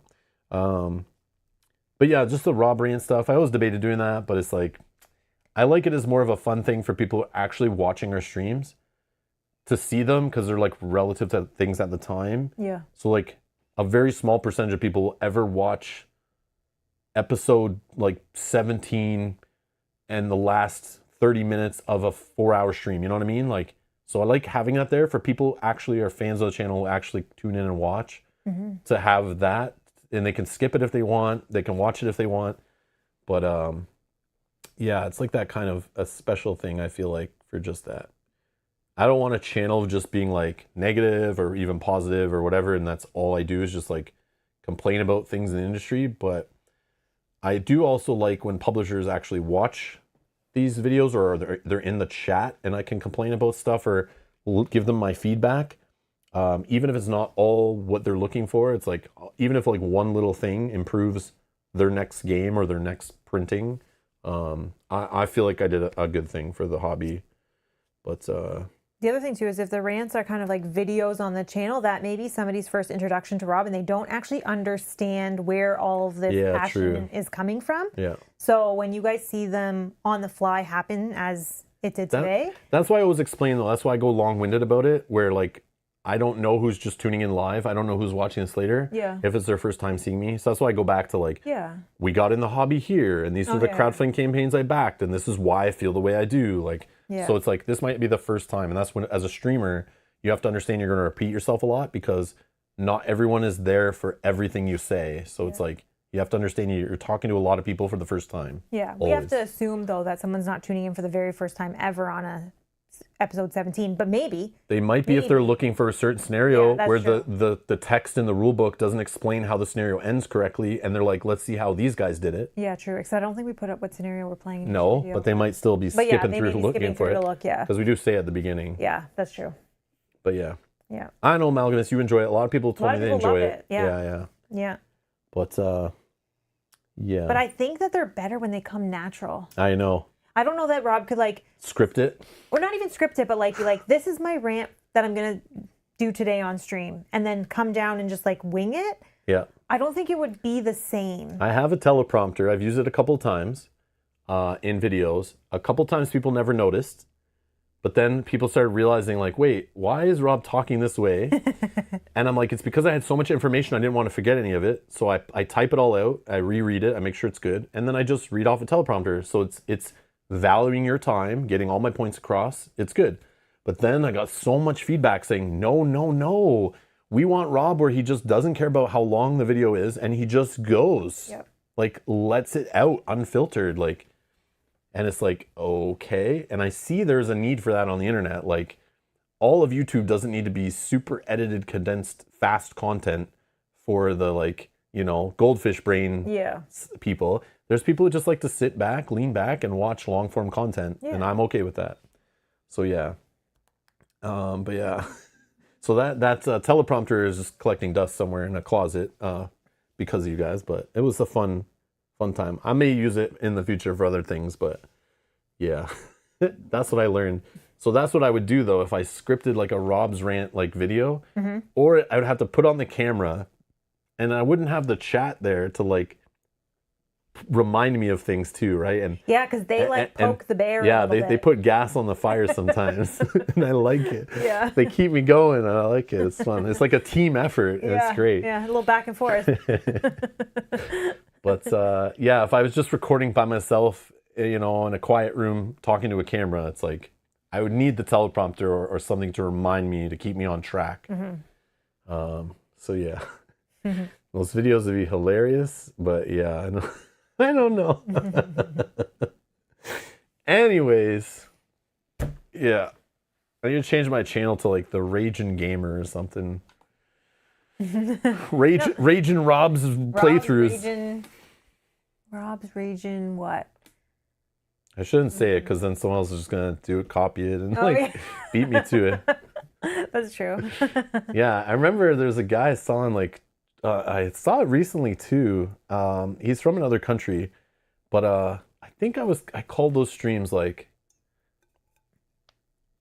I don't know, it was coffee and crowdfunding or something. I think that was what it was. Yeah, I tried to keep it so generic, and I remember Googling it, never found anything. I remember searching on Twitch, never found anything. But then recently, over the last few months, I'll turn on Twitch sometimes, go to the board game streams where I used to stream in there, and I'll just see what people are doing nowadays, just to see like, is there anything cool in here? And sometimes like Asmodee's in there doing a cool stream or whatever. Sometimes I find Star Wars Unlimited streams in there, which is cool.